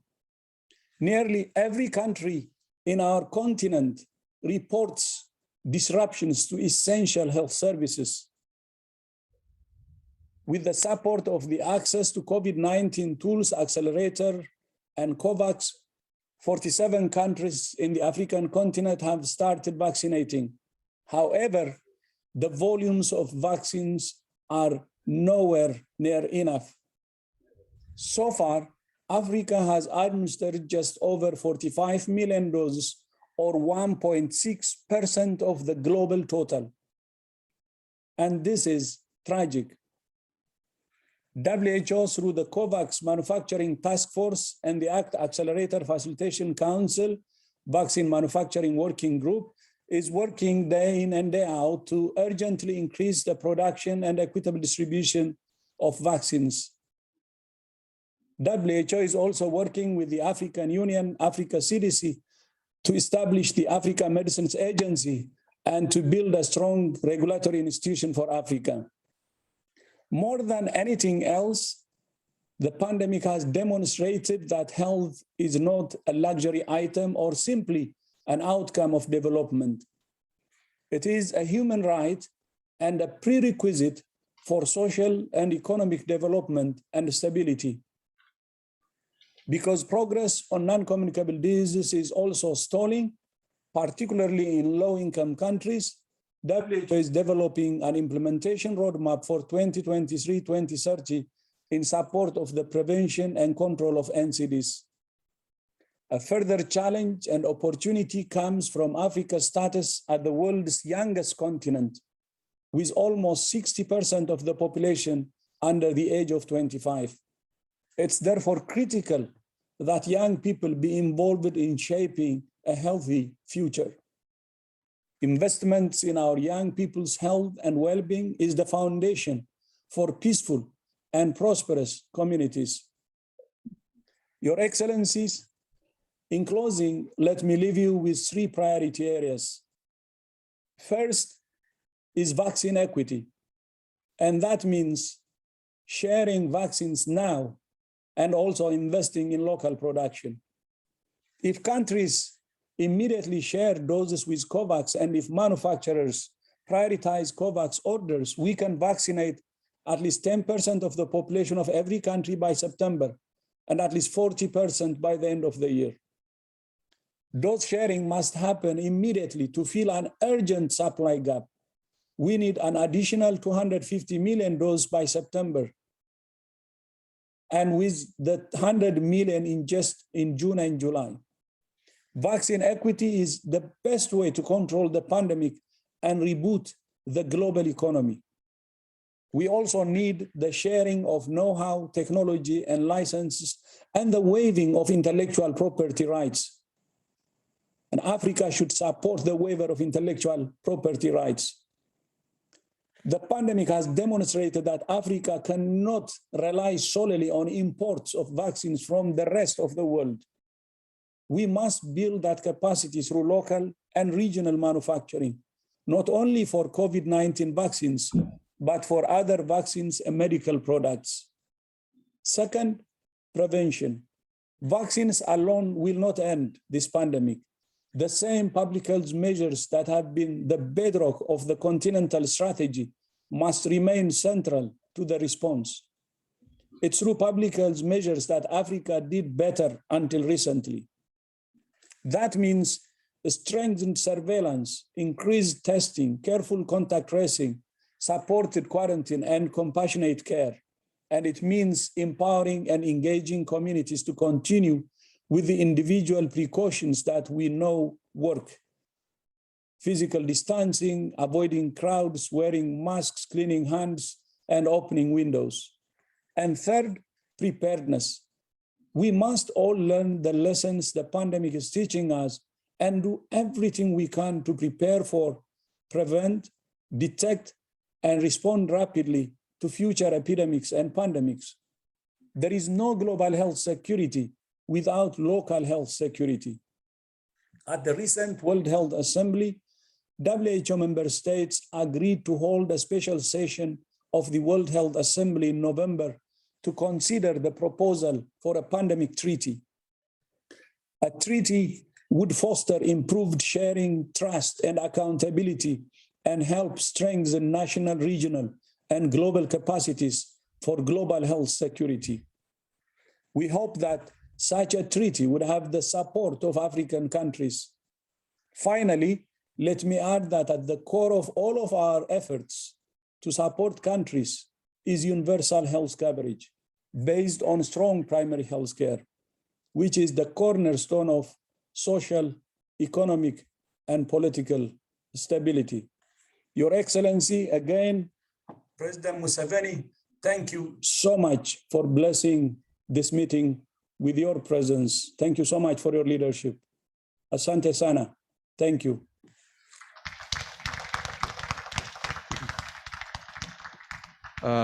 Thank you very much, Dr. Tedros, all the way from Geneva in Switzerland, and we are happy to have you.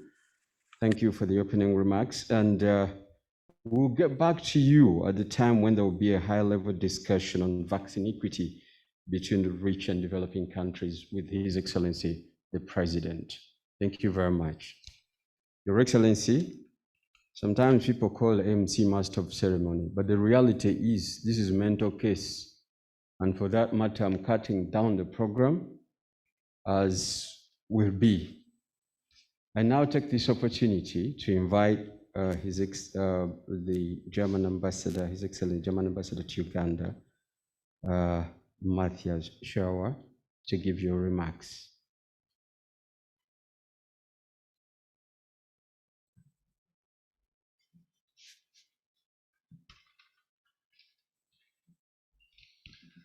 Your Excellency, the President of the Republic of Uganda, Honorable Minister of Education and Sports, Honorable Ministers of Health,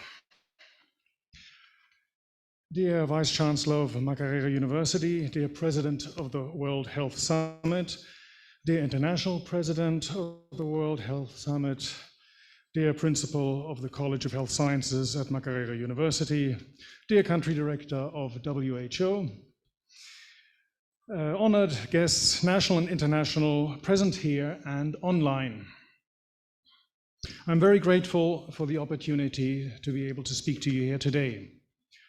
Our topic is health, and that's just about the most important topic there is, together with education.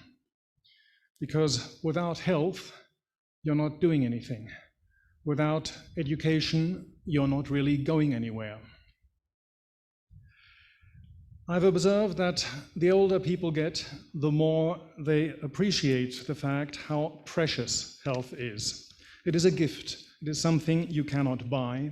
We can only do our utmost to preserve it. Success and money very quickly become very unimportant when you are seriously ill. Concerning the pandemic, one thing has become very clear, and I pick up on what Professor Priest just said.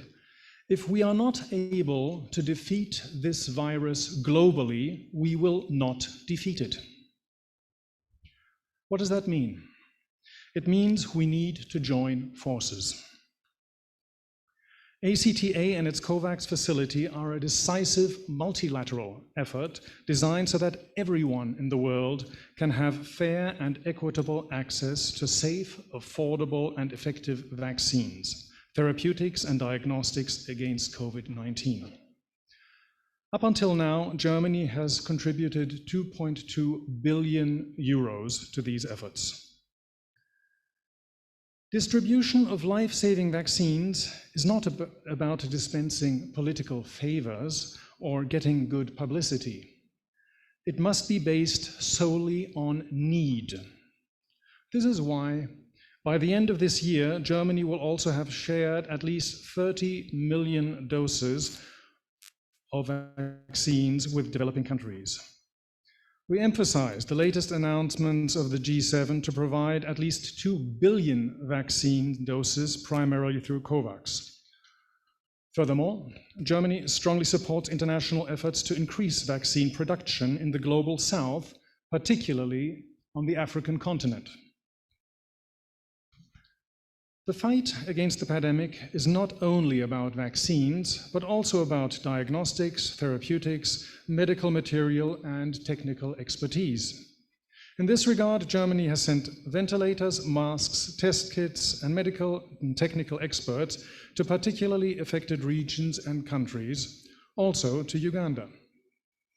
In addition, and beyond COVID-19, it is essential that we remain focused on strengthening health systems in general, just like the WHO Director General mentioned. Germany strongly supports the Global Action Plan on SDG 3 and advocates for universal health coverage. The momentum created by COVID-19 should not be lost, and together we need to step up relevant multilateral efforts for pandemic preparedness. This is also a chance to combat other diseases. We should make use of it.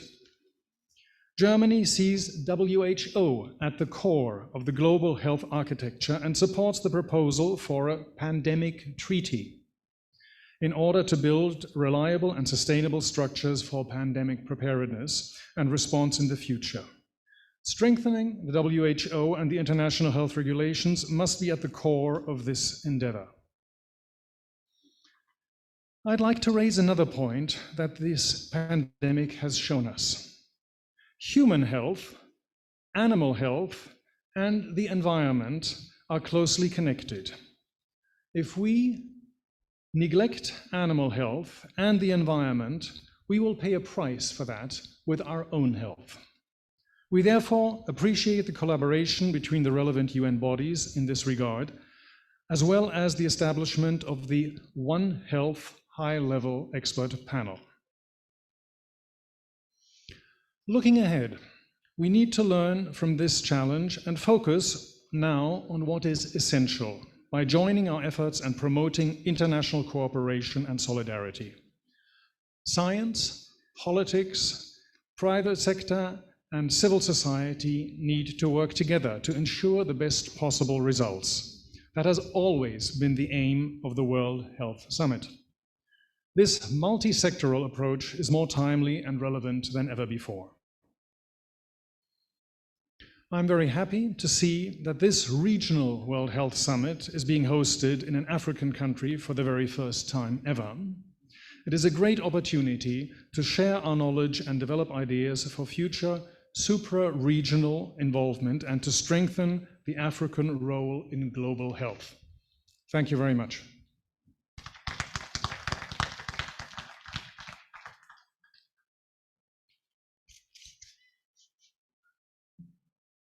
Thank you so much, Your Excellency, the German Ambassador to Uganda, Dange Shon. And now, like I said, mental case is just 3 minutes. We are going to move now to Brazzaville, Your Excellency, and we are going to Moweti Machidiso. This is the World Health Organization Regional Director. Now, Zoom people, can you take us to Brazzaville in a minute? If you're not ready, then I'll radically change the program.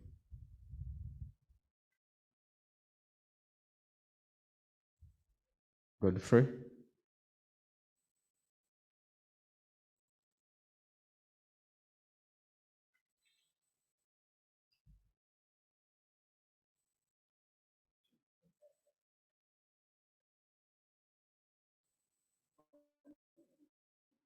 Sorry? Okay.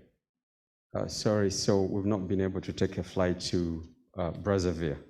Your Excellency, now we are coming to a point where now I take the single honor to invite the Minister of Health, Dr. Jane Ruth Ching, to come and give her remarks. And thereafter, she will be inviting Mama Janet Kataha Museveni, our Minister of Education. Dr. Jane Ruth Ching, Honorable, you're welcome.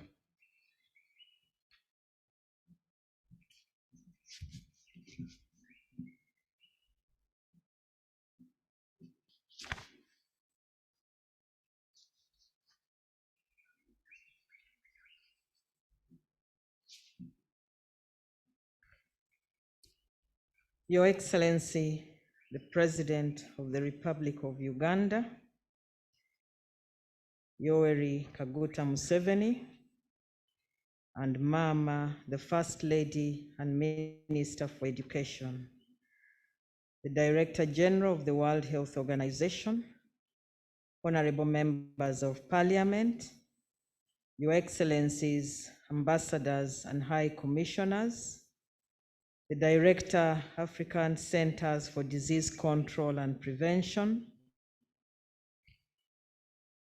the Vice Chancellor of Makerere University, the Country Representative World Health Organization, the President, M8 Alliance, the International President, World Health Summit, the Executive President of Siemens, distinguished guests, ladies and gentlemen. I congratulate Makerere University under the leadership of Mama, the First Lady and Minister for Education and Sports, and Uganda upon hosting the World Health Summit Regional Meeting 2021. This is a great opportunity for the world to focus on Africa's health, learn from its successes, and lay strategies for future collaborations. Since the first case of COVID-19 was reported in Uganda in March 2020, the COVID-19 pandemic has severely disrupted lives, transport, delivery of health services, and other government programs. Owing to its persistence, the pandemic now poses significant threats to the gains made in as far as improving health and socio-economic development, largely due to prioritization of response efforts at the expense of pre-existing health challenges. Thankfully, through the guidelines developed by the government, we have been able to slow down the spread of the virus while ensuring that essential services and sectors continue uninterrupted. I would therefore like to thank His Excellency President Yoweri Kaguta Museveni for his visionary leadership and directives that forestalled the devastating impact of the pandemic here in Uganda. I equally thank the Director General, WHO, and the leadership whose support, as well as that of other partners, enabled the country to better cope with the pandemic. Key to the implementation of measures such as training health workers on infection prevention and control, preventing, detecting, and responding to public health threats at points of entry, contact tracing and follow-up, among others, was the College of Health Sciences and its partners. I thank Makerere University for supporting the Ministry of Health interventions at all the critical stages. Your Excellency, ladies and gentlemen, in this meeting, in addition to discussing the COVID-19 pandemic in Africa, we'll also tackle other critical topics such as non-communicable diseases and universal health coverage. The one moral we can learn from the COVID-19 pandemic is that a poorly managed or overlooked disease outbreak in one corner of the world can quickly spread into a global pandemic with devastating effects due to differences in climatic and genetic factors.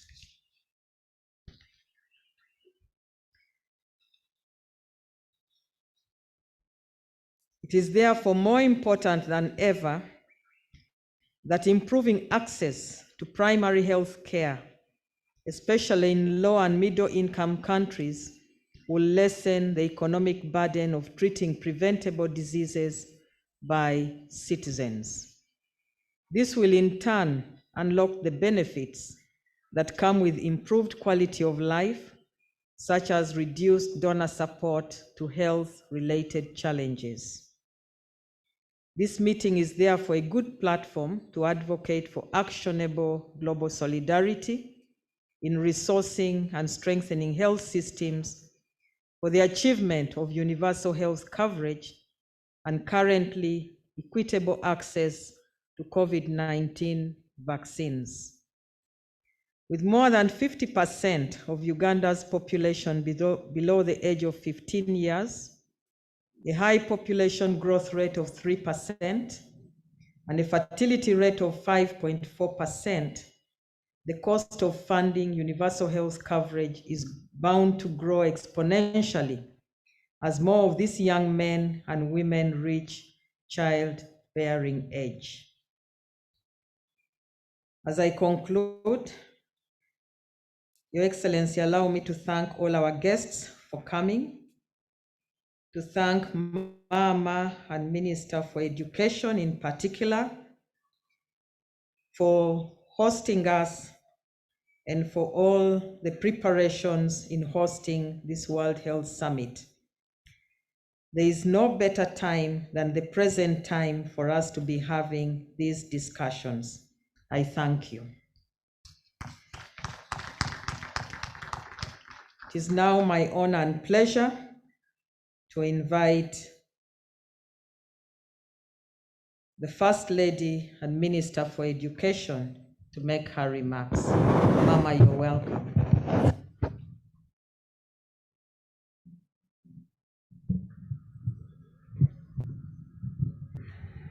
Thank you, Jane. The President of the Republic of Uganda,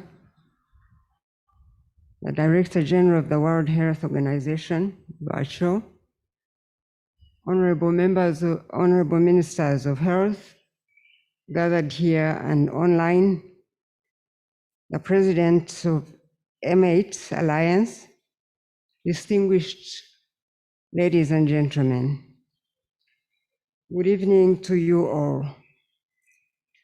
And mine was to really welcome you to Uganda and to this meeting. And I believe it is right to start by thanking God, who has made it possible for this event to happen in this time and season, in spite of the global challenges we face as a human family. Thank you, Mr. President, for making the time to participate in this meeting this evening and for all the support that has made it possible for us to host this important summit. I want to congratulate Makerere University College of Health Sciences for bringing the World Health Summit regional meeting to Uganda and to Africa, I'm told, for the first time. The National Organizing Committee, too, deserves salutations for making adequate preparations for this event to happen. I'm cognizant of the fact that the COVID-19 pandemic has posed serious organizational and logistical challenges to this meeting before, but we thank God that we are finally here to witness this occasion, both physically and virtually, despite the continuing disruptions occasioned by the pandemic. We applaud the frontline health workers all over the world, first respondents from both the public and private sectors who have been working tirelessly to bring this situation not only under control, but hopefully to an end. We are too aware of the toll this pandemic has had on frontline health workers. The World Health Organization estimates of May 2021 say that there were 115,000 health workers that had died from COVID-19 since the beginning of this pandemic. These health workers succumbed to COVID-19 while trying to save someone else's life. They are now heroes and heroines of our time in this fight against COVID-19. And they have put a challenge to us who are still alive today to play our own part and do our best to save someone else's life as we strive to keep safe by providing the example you would like to see.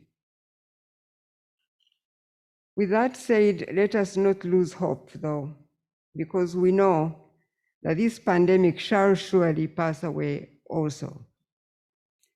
To make this monumental achievement, we shall need each one of us to play their part within their domain of responsibility, be it in one's own home or community or workplace or nation and at the global stage. It is with this hope and assurance that on behalf of the Government of Uganda, we are thankful to Makerere University for the exemplary leadership in searching for solutions to the health challenges. Therefore, we in the Ministry of Education and Sports here in Uganda, we see this regional meeting as a demonstration of commitment from each participant to fulfilling Makerere University's third strategic pillar of knowledge transfer, partnership, and networking. By bringing the World Health Summit to Uganda, we are not only enabling leading experts in health from 30 member institutions of the M8 Alliance, but also National Academies of Medicine and Science from 130 countries to share their knowledge, practices, and experiences on how we can fast-track national development through improved health services delivery. I am glad to note that Makerere University is signing a memorandum of understanding to collaborate with one of the leading medical schools in Germany.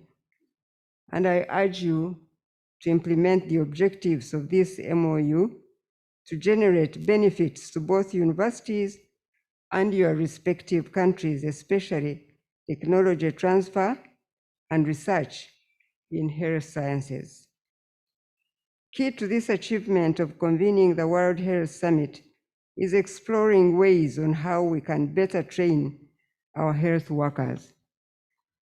I'm therefore pleased to note that the meeting has devoted one of the sessions to discussing medical education and training, particularly the role of postgraduate training in quality improvement of care, besides the leadership training offered to medical students and young physicians, as a pre-conference event which I understand took place on the 26th of June. With this COVID-19 pandemic, we have a good example of the kind of challenges that may seem as a once-in-a-lifetime problem, but they do indeed remind all of us that we are one human family on planet Earth. And the sooner we can work together to find lasting solutions to our problems, the better for all of us. That may entail harnessing synergies of public-private partnership to mount effective, sustainable responses in education and health service deliveries. Therefore, it is my hope that a summit like this would find time to explore ways that empower us as a human race to start the search process that will continue until those solutions are found. As I conclude, I would like to encourage all participants not to let your guard down, but strictly adhere to the SOPs for prevention of the spread of COVID-19. It is only through prevention that we can lessen the burden on our healthcare systems and bring this pandemic under control. Finally, I challenge you all to be agents of hope and not fear in this challenging time. It is with courage that we shall fight the good fight of faith. I thank all of you who have braved the journey to be here in Uganda in this very difficult time. God bless you all, and I thank you.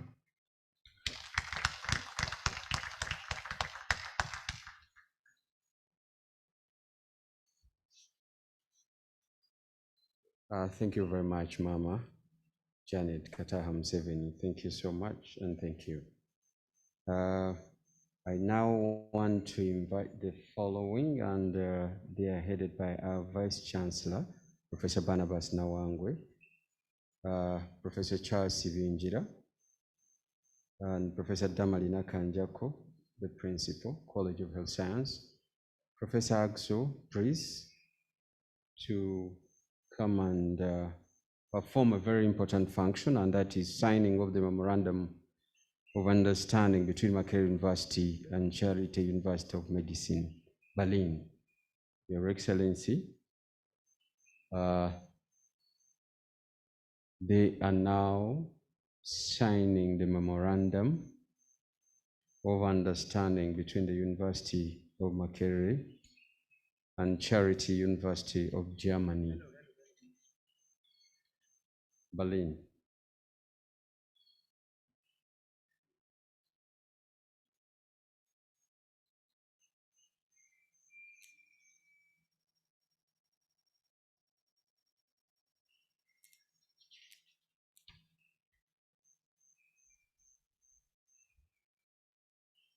I want to thank you, the Charité University of Medicine, Berlin, for being there for health.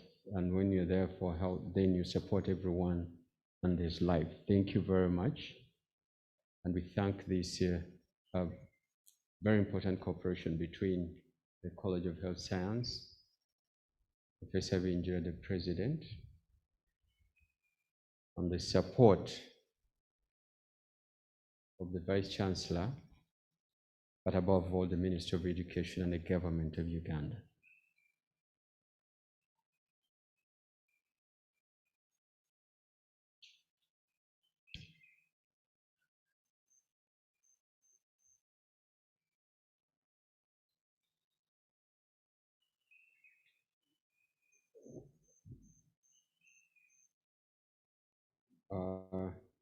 Now Professor Binjira is going to, Professor Barnabas Nawangwe, the Vice Chancellor, is going to have an official exchange with Professor Axo from the University of Charité Medicine in Berlin.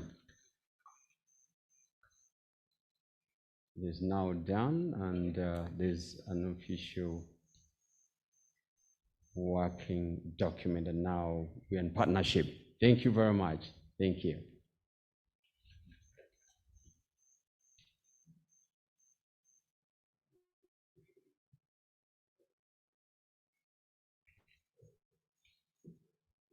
Your Excellency, that function has been very brief. Now, I'm so happy that I'm also, this is the Minister.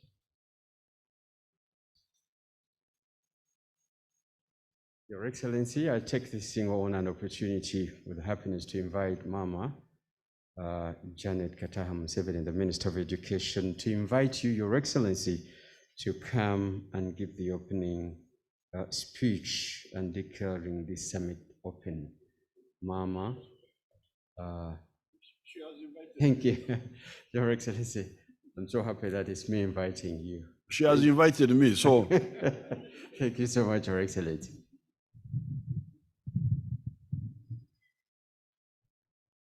The Director General of the World Health Organization,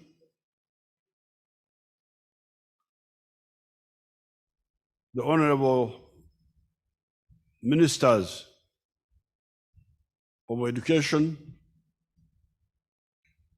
who are here and those who are here digitally, the Ministers of Education, of Health, the Director, Africa Center for Disease Control and Prevention, the Executive President of Siemens, the Vice Chancellors of universities and the academicians, the country representative of the World Health Organization, the President of the World Health Summit, the International President of the World Health Summit, delegates from the MS Alliance, ministers of Uganda, members of Parliament, ladies and gentlemen, both here physically and virtually. I greet you all and congratulate you upon organizing and hosting this World Health Summit regional meeting. I also wish to congratulate the Makerere University administration and staff for the work done to ensure that this World Health Summit regional meeting is hosted for the first time in Africa, particularly in Uganda. Congratulations.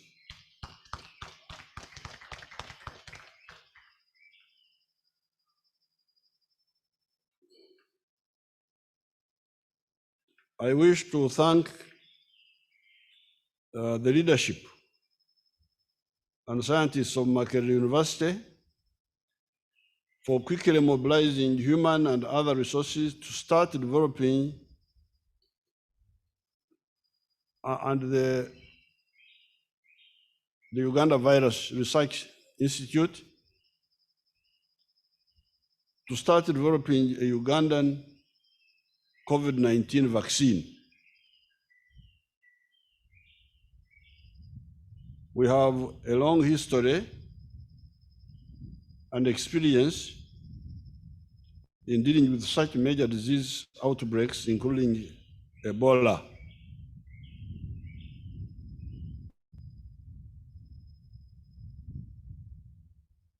This pandemic,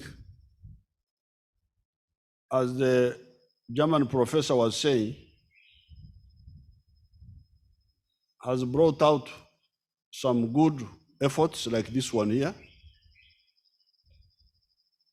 but also brought out bad things in the world.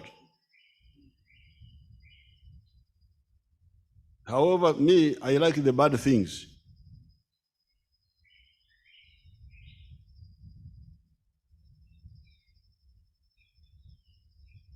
I like, it's bad, but somehow it wakes up the Africans. Africans sleep too much. You know my orientation. I have never believed in independence.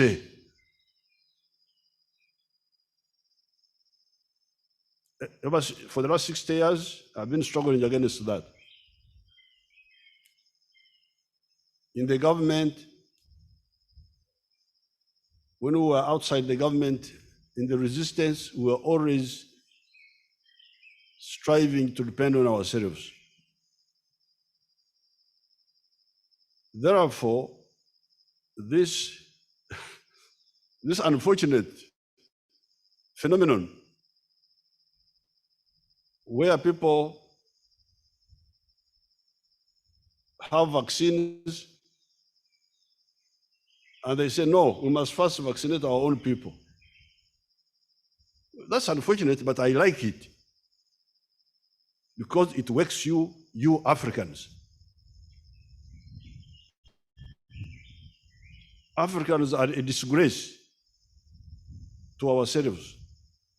Why do you have to depend on the outside for everything? Life, you depend on the outside. Why? So even before this crisis, I was always struggling with our people. Ebola started here. We are the ones who suffered from Ebola. Why would anybody else develop the vaccine not of Ebola, not ourselves? Why? This is a big shame for Africa. And within the government, you know what we are doing.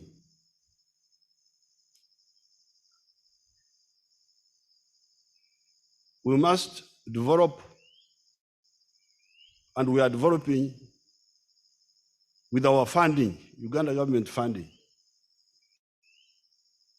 a pathogenic industry to make even a business out of our diseases. If we are the ones with the diseases, why don't we make a business out of them? At the same time as we provide the cure. Now, the only thing I want from outside, if the vaccines come, good. If they come, we shall welcome them. But more importantly, we are developing our own vaccine. And I've been following every day what our people are doing. And they can do it. They have the knowledge. We have trained you. Many of you are highly educated. Uganda has started education long ago, modern education. The only little issue I would like to ask from our German friends, and other friends, if they want to help, are sometimes the raw materials for this vaccine. Because of the economies of scale, sometimes it is not economic to produce every raw material, every input. It is sometimes cheaper and quicker to get some of the inputs from outside. So give us those inputs. But my people have been getting problems. It seems some people don't want Africa to stand up. So I'm glad you have this organization. You discuss, frankly. Let's get the support of we shall pay. We don't want to, for me, I don't want any donation. No, I will pay. But if I want my people, for instance, I will give you one example. My people wanted cells to grow the virus here. These cells apparently originally came from the African green monkey. Apparently, the green monkey has got some cells which are good for growing the virus. So, clever outsiders took the cells and multiplied them. So when I quarreled with my people, I said, you people, how can you sit here as if you are imbeciles?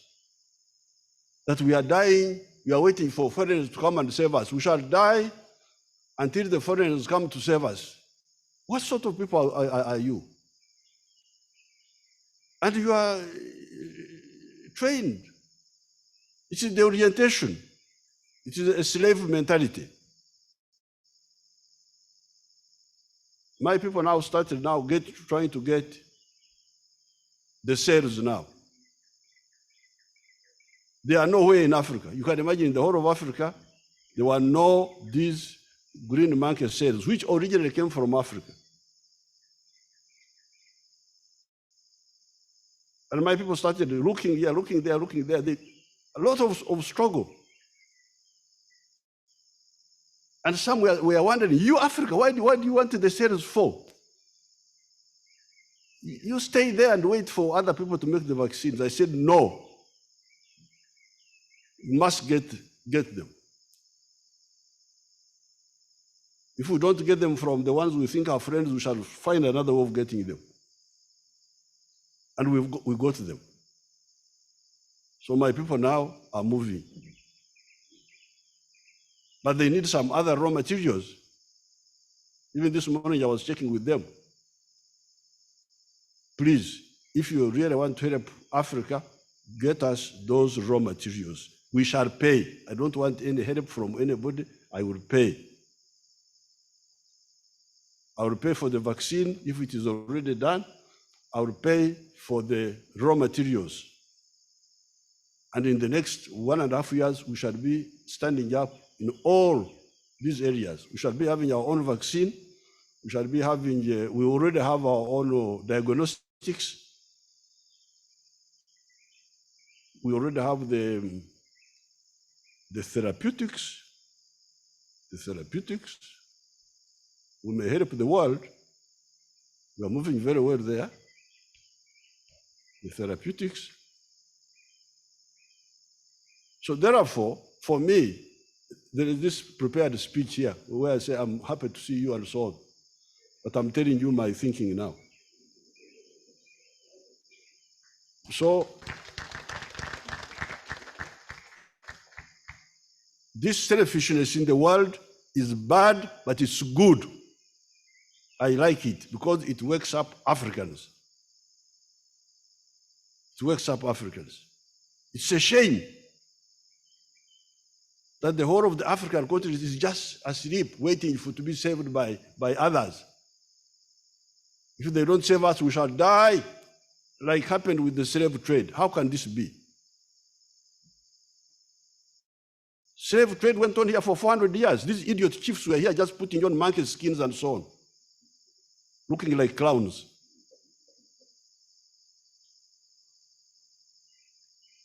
So therefore, although this is bad, but me, there is a good thing in it, to wake up the Africans.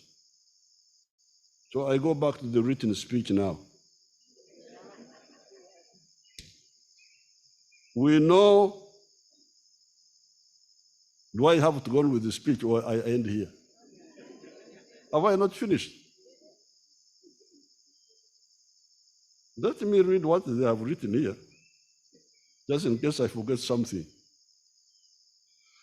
We know that the ultimate solution to COVID-19 lies in vaccinating all our people.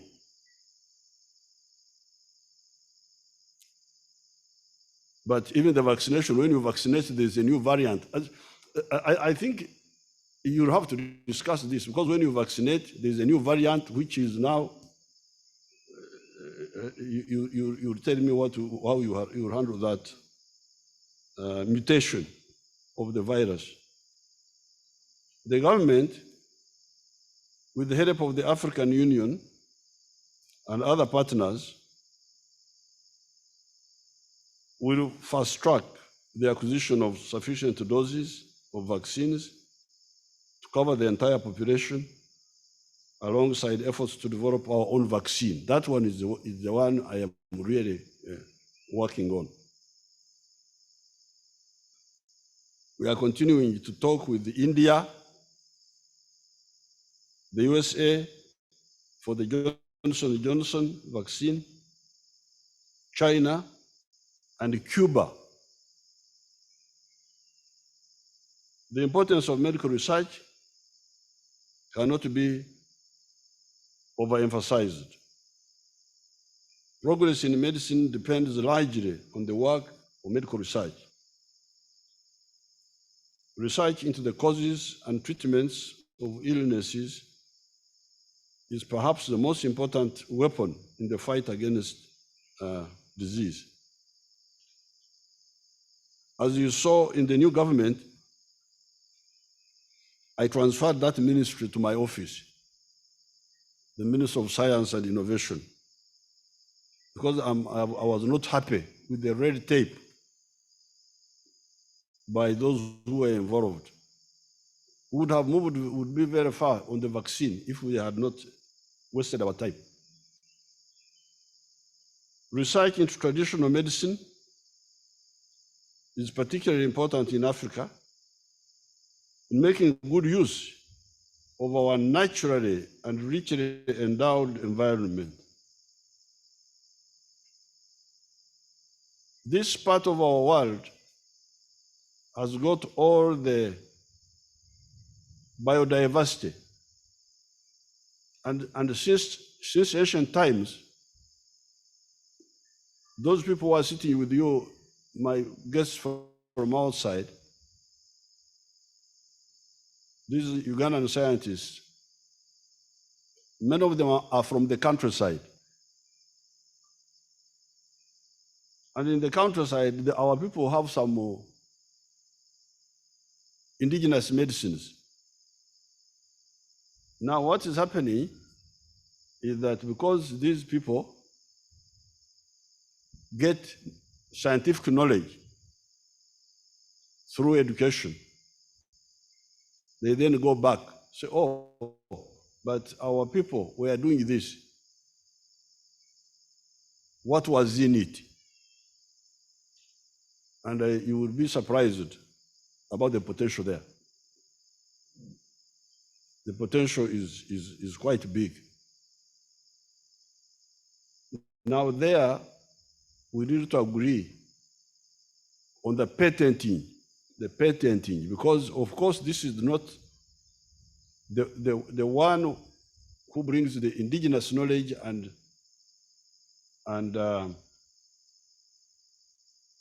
makes it available to the wider society, to the wider world. does something, but that knowledge is not his, it is the community knowledge. So how do you handle this in terms of patenting? So the countries in Africa, Asia, and Latin America use traditional medicine to help meet some of their primary health needs. In Africa, up to 80% of the population uses traditional medicines for primary health care. The age-old cures that kept our forefathers disease-free must be given enough attention so that we improve on them and preserve their use.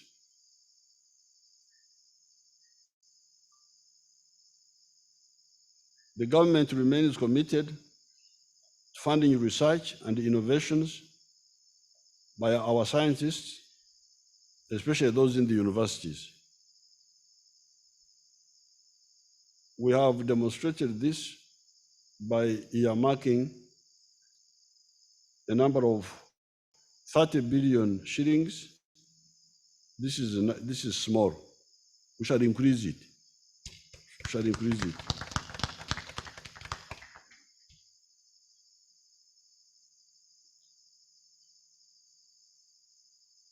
To Makerere University Research and Innovation Fund this is for Makerere alone, I think.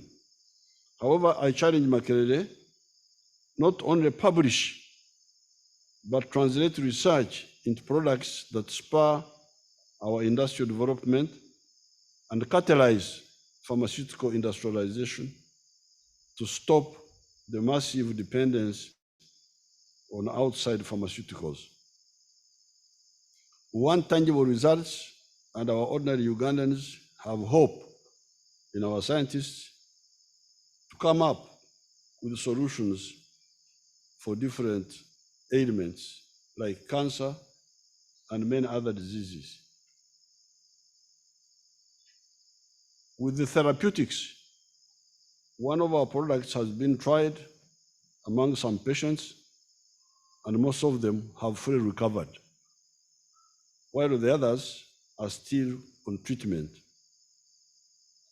That's for one. For one, we target to reach 124 patients before we are sure that this medicine treats COVID-19 patients. I salute the few outsiders that helped us. I therefore appeal to our regional scientists to work together and put up a united front. Making a vaccine involves 9 or 8 phases. If WHO allows you to skip one phase. Our researchers are now entering stage 5. We hope to get to stage 8 by November 2021.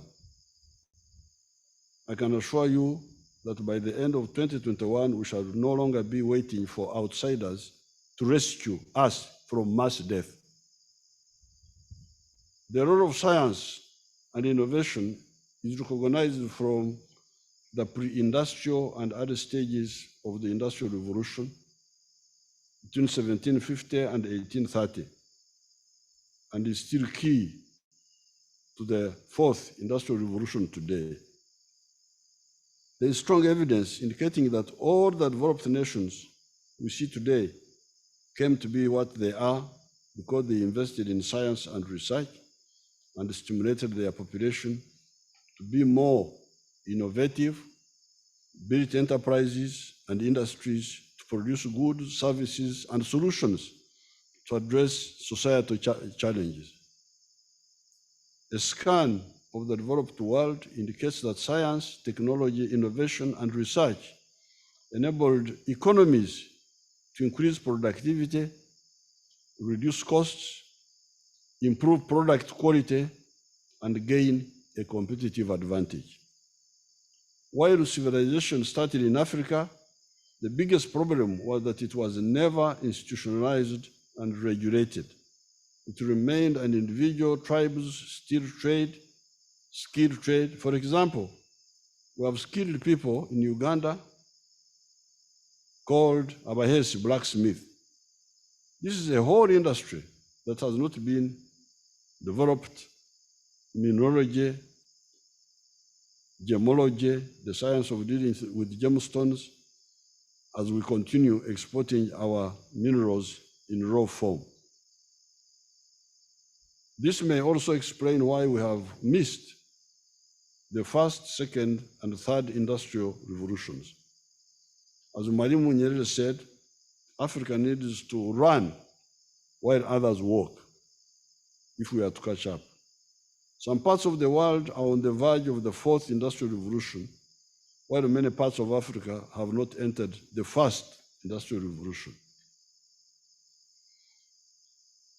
As we usher in the fourth industrial revolution, where the physical, biological, digital technologies are converging, we are seeing technologies like artificial intelligence, robotics, biotechnologies, etc.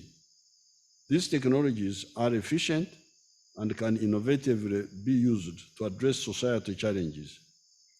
For example, scientists have used modern biotechnology to come up with plant varieties that are resistant to drought, pests, and disease, and rich in nutrients through biofortification.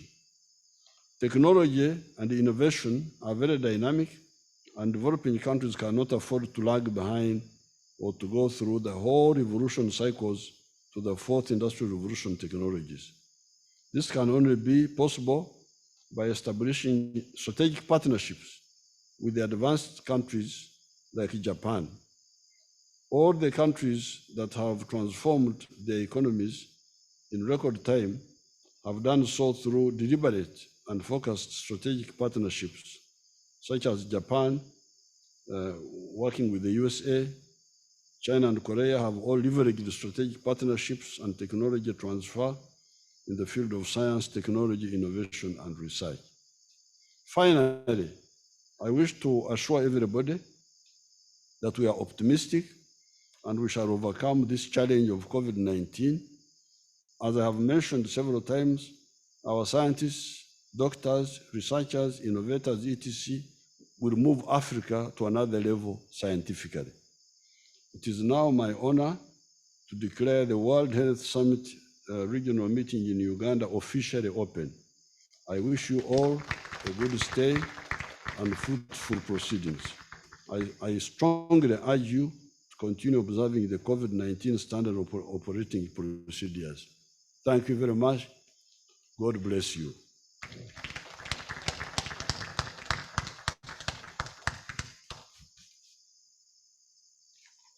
Please again, let's join our hands and thank His Excellency the President who's made it happen for us for this conference.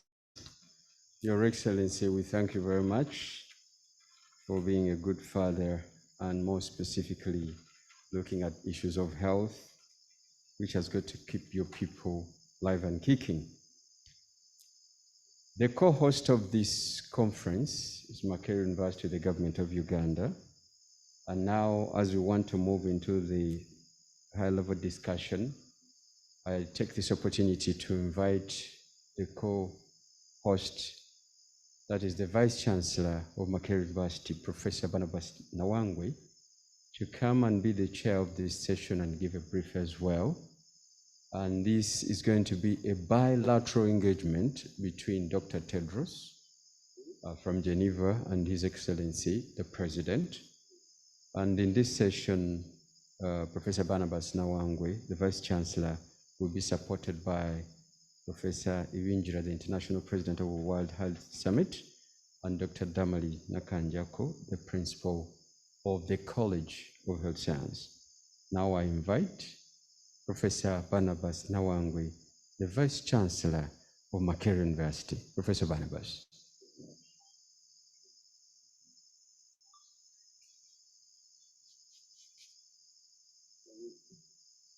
Your Excellency, the President of Uganda and visitor of Makerere University. the First Lady and our Minister of Education, Honorable Ministers, Your Excellencies, Ambassadors, all participants, the Director General of World Health Organization, ladies and gentlemen. I have been requested to chair this session where Your Excellency and Dr.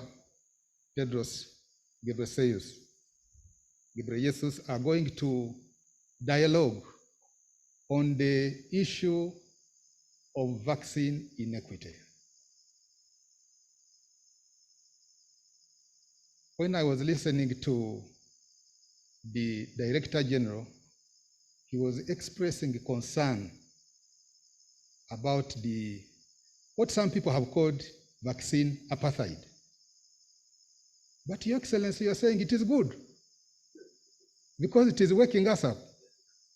And on that note, Your Excellency, before I invite Dr. Tedros to start us off, let me just make a comment about this issue of waking us up. 2 years ago, you came to Makerere University to inspect an exhibition, agriculture exhibition it was. And you say, finally, you seem to be waking up. Indeed, Your Excellency, because of your persistent encouragement and criticism, Makerere University woke up.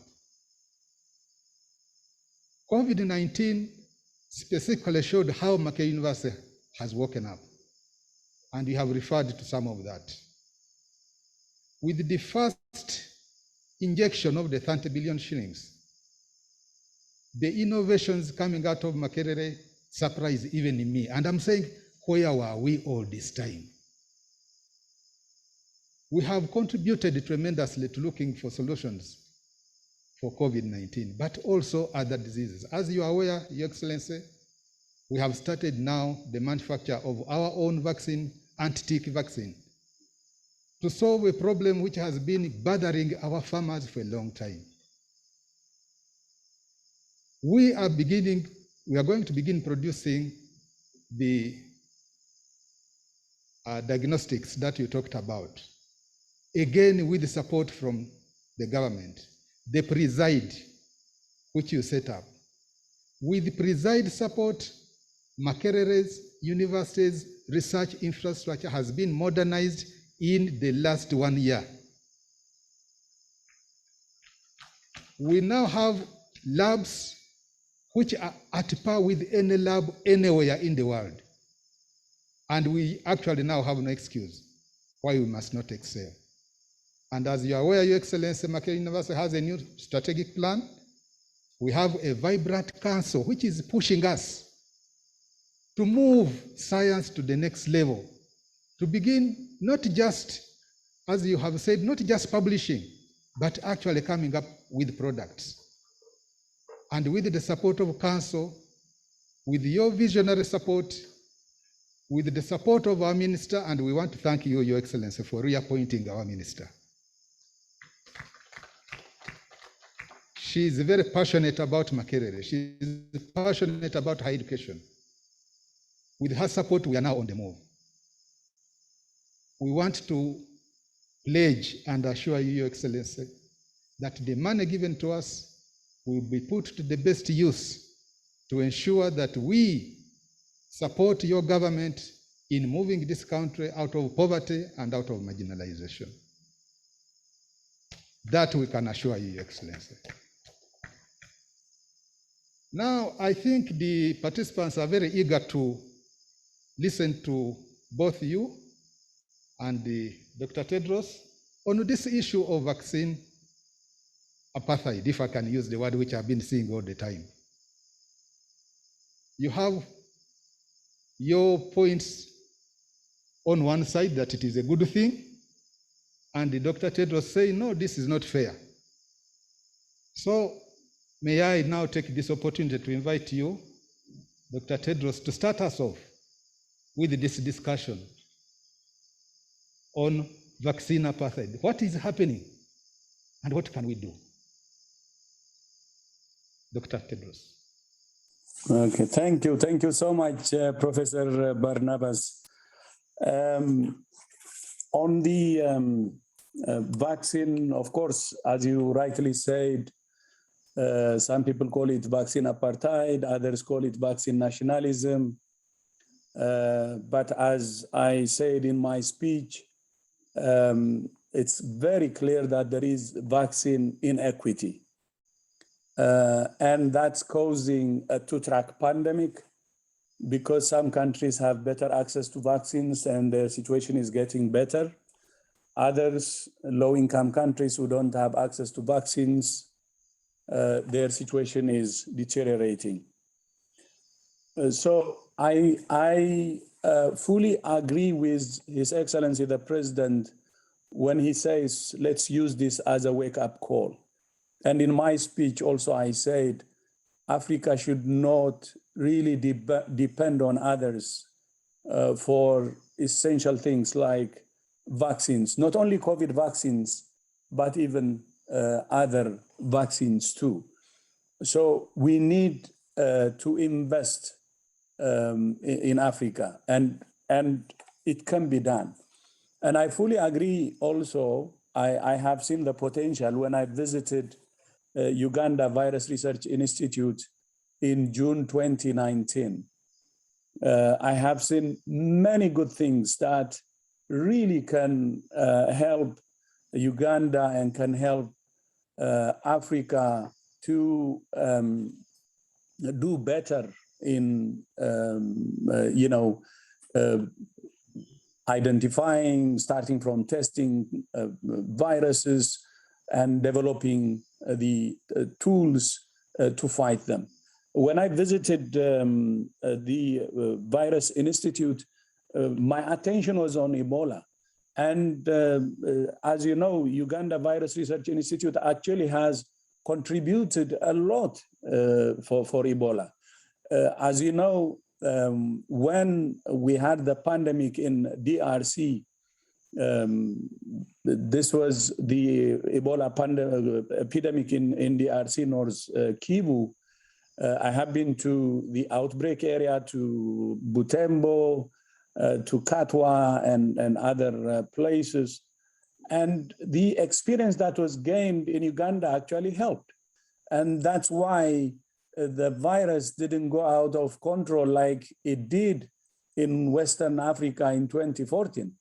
Because of the knowledge that we gained, Uganda also contributed, we fought better in DRC. Of course, that was the reason that gives you the hope that Africa can do and can do its share and can be can address its problems than depend on others. So I agree on that. And that's why we're helping countries now in our continent, as you also said, Your Excellency, the President, in connecting them with developers and with manufacturers to work with African countries to start the development of vaccines. We have a hub now in WHO, and we're trying to connect Africa with others so they can do it as a joint venture. So that's an investment that we will continue from WHO side to help. So it can have impact in the medium term, and it can have impact in the long term. But when we talk about investment in vaccines, I also believe that it has to be part of the bigger vision of a country in manufacturing industry. That's part of a bigger vision, as Your Excellency says, of a national development. Because from the capacity that we have now, we may not be able to do more than fill and finish. But if we're going to do beyond, we need to have investment in chemical industries, big industries that can produce active ingredients. And that can help to move Africa not only to do fill and finish, but beyond. beyond. So that's why I'm saying it has to be part of a bigger vision, a national development, a manufacturing industry, industrial zones, chemical industries that can then help with vaccines or other pharmaceutical products. But for the immediate, since that's for the medium and long term, for the immediate, since it takes to develop vaccines to fight this pandemic, we need to have, the world should share the vaccines that, from the vaccines that we have. Because unless we share now, there will be more cases and more deaths. And the market is failing. You said you can buy, Your Excellency, vaccines, and I'm happy you said that. But the problem now is, even if you have money, you cannot buy vaccines because the vaccines is already being hoarded by those who can pay more. So in the short term, we have to address the market failure. And the market failure can be addressed by sharing. Of course, then at the same time, start investing for the medium and long term. So that's what we're proposing from WHO side. We need to have to share now to end this pandemic as soon as possible. Then we can open up the world together, but at the same time, invest in our future. But I fully agree with you, Your Excellency, Africa has a lot of potential, and this should be a wake-up call, and we have to invest, and I fully agree with you. And thank you so much, by the way, to have this platform with you. I had the opportunity to join you in many platforms when I was foreign minister of my country. And this is a great opportunity to meet you. And I know the consistency and the passion, the commitment you have, in making Africa address its own problems. And that's the right mindset. It has to start from really improving our mindset. And that's what I know you have been doing for many years from my own experience. Thank you so much. And back to you, Professor Barnabas.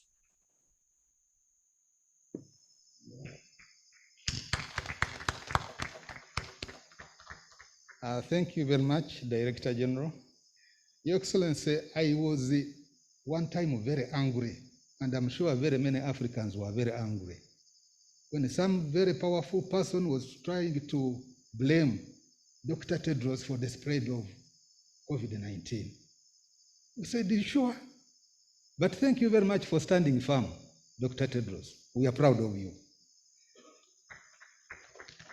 Your Excellency, I think now you could respond to what Dr. Tedros said, and maybe encourage us even more to research into these problems. Yes.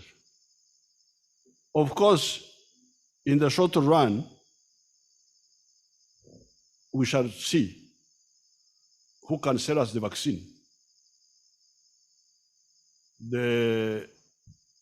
Because this is just immediate to fire brigade now. But I can assure you, for Uganda, in 1 year, 1.5, we shall never again be in such a situation. If we can buy from some people, if they want to sell, if they agree, because they are for the foreigners have failed the test. The foreigners, professor from Germany, I'm telling you that the foreigners have failed 2 tests, according to my assessment. Number 1, they have failed my tribal test. Because in my tribe, there is no way you can say that because I have a problem, I don't care about my brother who also have the same problem. No way. In my tribe, it can never happen. Yes, I have a problem, but if my brother has a problem, I will share the ritual I have with him to solve my problem, but also address his. This is my tribal code. And this was tested when the corona was starting. Because here in East Africa, we had the problem of sanitizers. Ugandans drink a certain strong gin from bananas called waragi. It's a strong gin, they normally poison themselves with it, and they like it. But that gin, if you distill it more, it produces a very good sanitizer. So when the crisis started, only Uganda was producing sanitizers in East Africa. So some of my people said, we should not allow East Africa to import sanitizer because we need it. I said, no. In my tribe, that's not allowed. What you should do, you can say you keep like 40% for yourselves, but let the 60% be shared by the East Africans. That was my tribal constitution. I cannot, so the foreigners have failed. Zero marks on my tribal code. But they have also failed on the Christian. You remember, I had a rumor that there were Christians in the world. That's what we hear. We hear that there are Christians in America, there are Christians in Europe, there are Christians. These people have failed on the Christian test. So we are going to look for the vaccine for the short run, but also they have failed on the test of strategy, because we now know that they don't care about us. Thank you very much.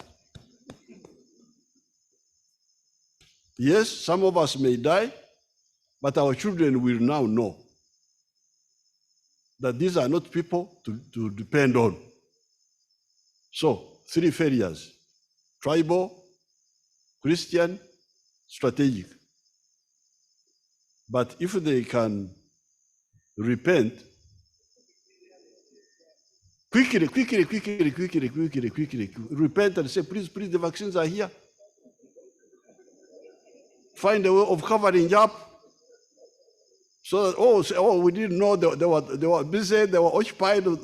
We can see how to cover them up.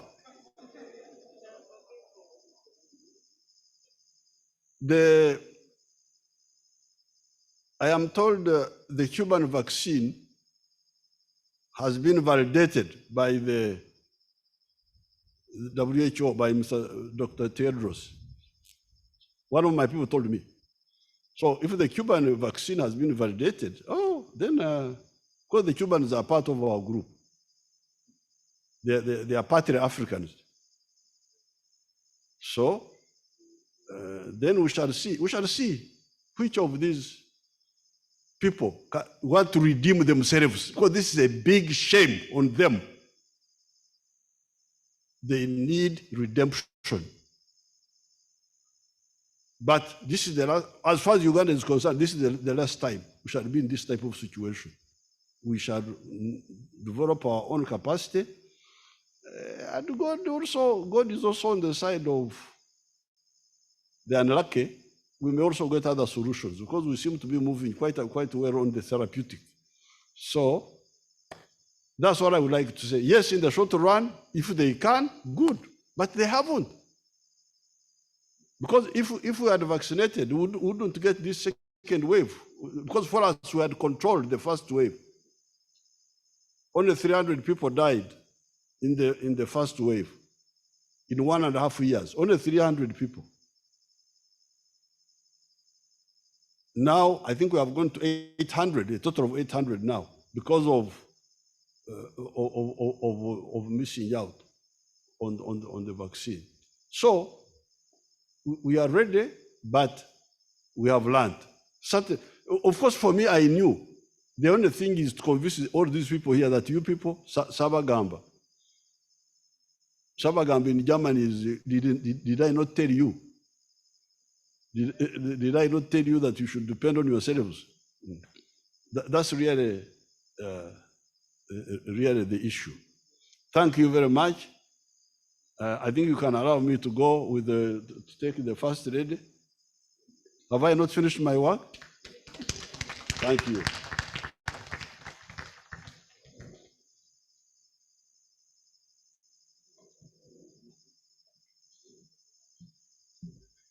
Thank you very much, Your Excellency. We, the M8 Alliance, we very much feel concerned about this vaccine inequity, and we feel this is the time to tell the whole world that we do not support this, and we request that equity should be considered.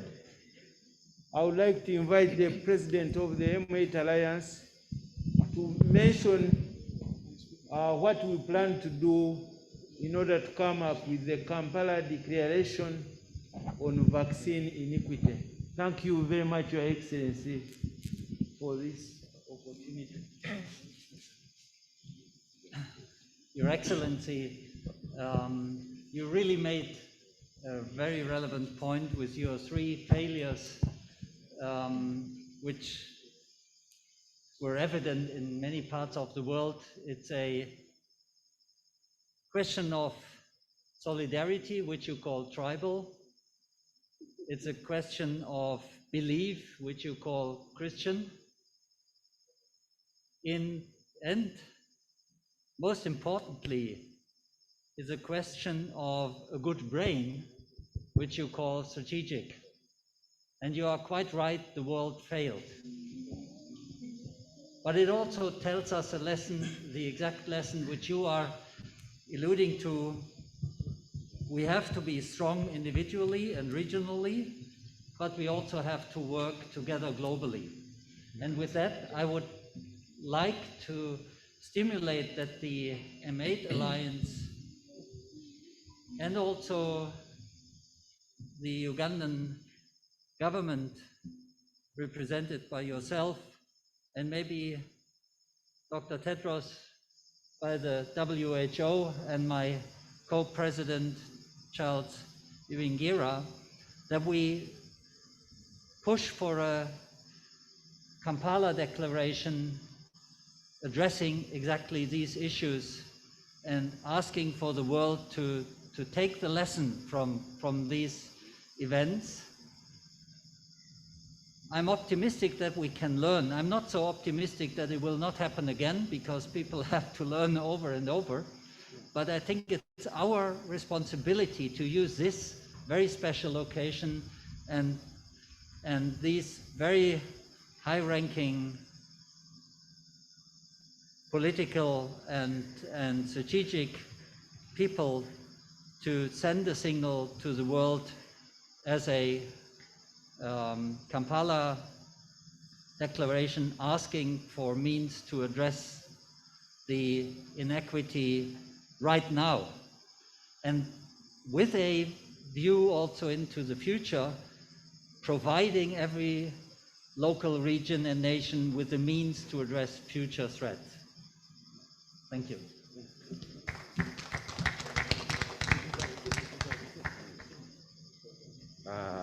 Thank you very much, the President of the M8 Alliance. Dr. Tedros in Geneva, I think Dr. Barnabas had to. Since yeah. It seems Dr. Tedros could have a rejoinder to His Excellency. You could give your rejoinder, and that would conclude now that debate on the vaccine apartheid.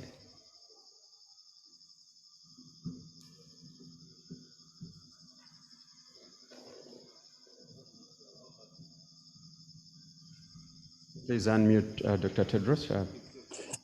Thank you. No, thank you. Thank you so much. I think I have taken a lot of time today, and such a great honor. And I would like again to thank Uganda for hosting this event, and for His Excellency the President. To His Excellency the President for his leadership. One thing I would like to say is that I fully agree with the President of the World Health Summit's recommendation. That's to have a declaration of the meeting, and would be happy to support in any way possible. As you may know, I'm the patron of the World Health Summit, and I fully concur. And the declaration can help us also in the October meeting of the World Health Summit in Berlin. And thank you also to Germany for helping in having this first ever regional meeting in Uganda. Vielen Dank, Your Excellency Ambassador. Thank you so much.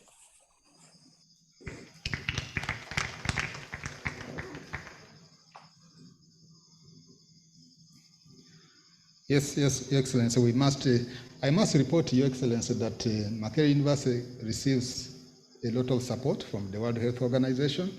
They have actually chosen our College of Health Sciences as one of the focal research areas or partners of the World Health Organization in Africa. So we want to thank the World Health Organization very much. We are also excited about the Memorandum of Understanding we have signed with the Charité. Charité is, as has been reported, one of the leading global schools of medicine, and the partnering with we remain the top school of tropical medicine in the world. For the last 60 years, we have been recognized as the top school of tropical medicine in the world. And now partnering with a top School of Medicine from the North Pole, I think is a good thing, that we have tropical medicine and then we have the medicine from the other side, so that we can learn from each other. As the president of M8 Alliance has said, this is a small continent. It is a small planet where people should collaborate, and with collaboration, we are sure sharing knowledge between the different regions of the world, we can solve the problems of the world. But I must say once again, Your Excellency, that Makerere University is very grateful for your support, your support to the scientists, and particularly to the professors. I have been counting, and since you enhance the salaries, I have not seen a Makerere professor go to the outside world. Actually, now some are beginning to come back, those who had left. This has created the stability that now you see innovations coming out of the university all the time, because it is they who supervise the young scientists. And through that support, again, Makerere University has been able to develop a formidable force of scientists. And we can pledge, Your Excellency, that we will rally to your call to look for local solutions to our problems, and even now begin exporting knowledge. Professor Nakanjako talked about nevarpin. Sometimes we are actually producing solutions for the world, but I don't know why it never comes out too strongly that this has come out of Uganda. Because that nevarpin has saved the whole world. It is used all over the world. It was our invention here at Makerere University. But we will continue doing this work with your support. We will continue looking for solutions. We thank you for your resilience as far as Kira Motors was concerned, because a lot of people had doubts, but see where we are going. Yeah. Kira Motors, the banana project, I think is moving. And now that we are able to produce peptides and other diagnostics, we used to export our samples. Students, PhD and master students, used to export. One time, Makerere University had to pay $100,000 for a sample to be tested in Europe. Now, because of this support through Preside, we are able to make those peptides here ourselves. So that is going to save our country a lot of money, a lot of money. But that's because of your support. If it was not there, we would be there, and as you say, to continue with our sleep. But because of that support, the scientists have actually woken up. Every day we are launching new innovations. Actually, the next time you come to visit us, I'm sure you'll be pleasantly surprised. Where is all this coming from? A lot of innovations in all areas, in agriculture, in health, in vet medicine, in education, in the humanities, everywhere. We are launching new innovations, and they are all innovations that can actually transform our country. So we are really indeed very, very grateful. So that brings us to the end of this debate between Your Excellency and Dr. Tedros. And I now invite the MC to give some closing whatever directions.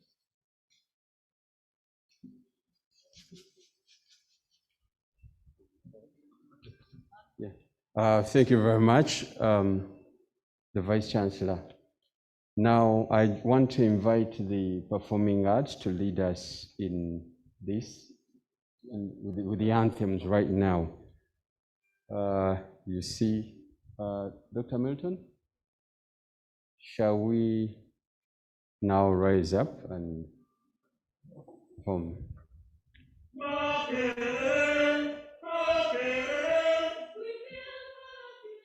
The great Makerere, great and mighty, the walls around me. Great and mighty, the gates beside me. Great and mighty, the walls around me. Great and mighty, the gates beside me. From east and west, from north and south, all voices singing, arise, Makerere. Rise up and rise up and cry. All voices singing, arise, Makerere. Makerere, Makerere, we feel the great Makerere. Great and mighty, the walls around me. Great and mighty, the gates beside me. Great and mighty, the walls around me. Great and mighty, the gates beside me.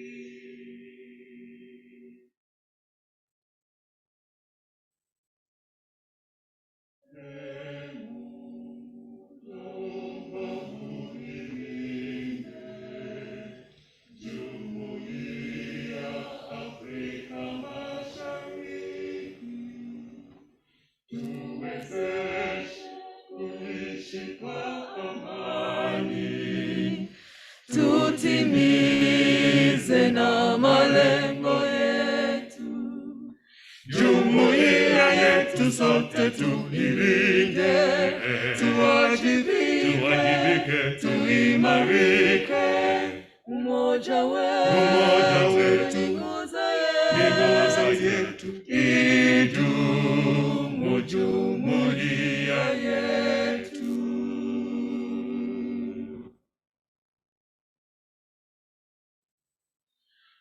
Oh, Uganda, may God uphold thee.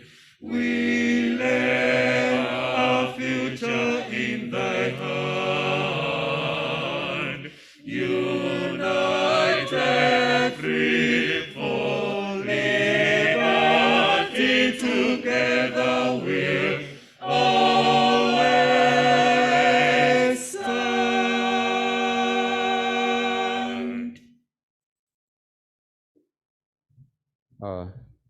Thank you very much, Performing Arts. And we want to thank you so much, Your Excellency, for giving us this precious time. And We want to thank our exhibitors, but also Professor Ibingira for a great job done to bring us together this evening to make this happen. We thank Mama Janet Kataha Museveni, and we thank all our funders, Emirate Alliance, IPFM, the Government of Uganda, Makerere University Council, FDF, Roshi, Viatris, German Healthcare, and World Health Organization. Your Excellency, I've been Dr. Mohamed Musoke Chigundu, Symbiotic Relations, that actually brought the 15 million deals to the professors. We want to thank you again always, and always be back to you for support. We know you support research. We want to thank everyone who is here, the organizing committee, Your Excellencies. We are very happy, and we've been happy to have the ministers who flew in here purposely for this. We now, very soon are going to invite you for dinner, and the international president will be coming here for a minute to have a special invitation to you all. Thank you, Mr. Vice Chancellor, for enabling this, and thank you all.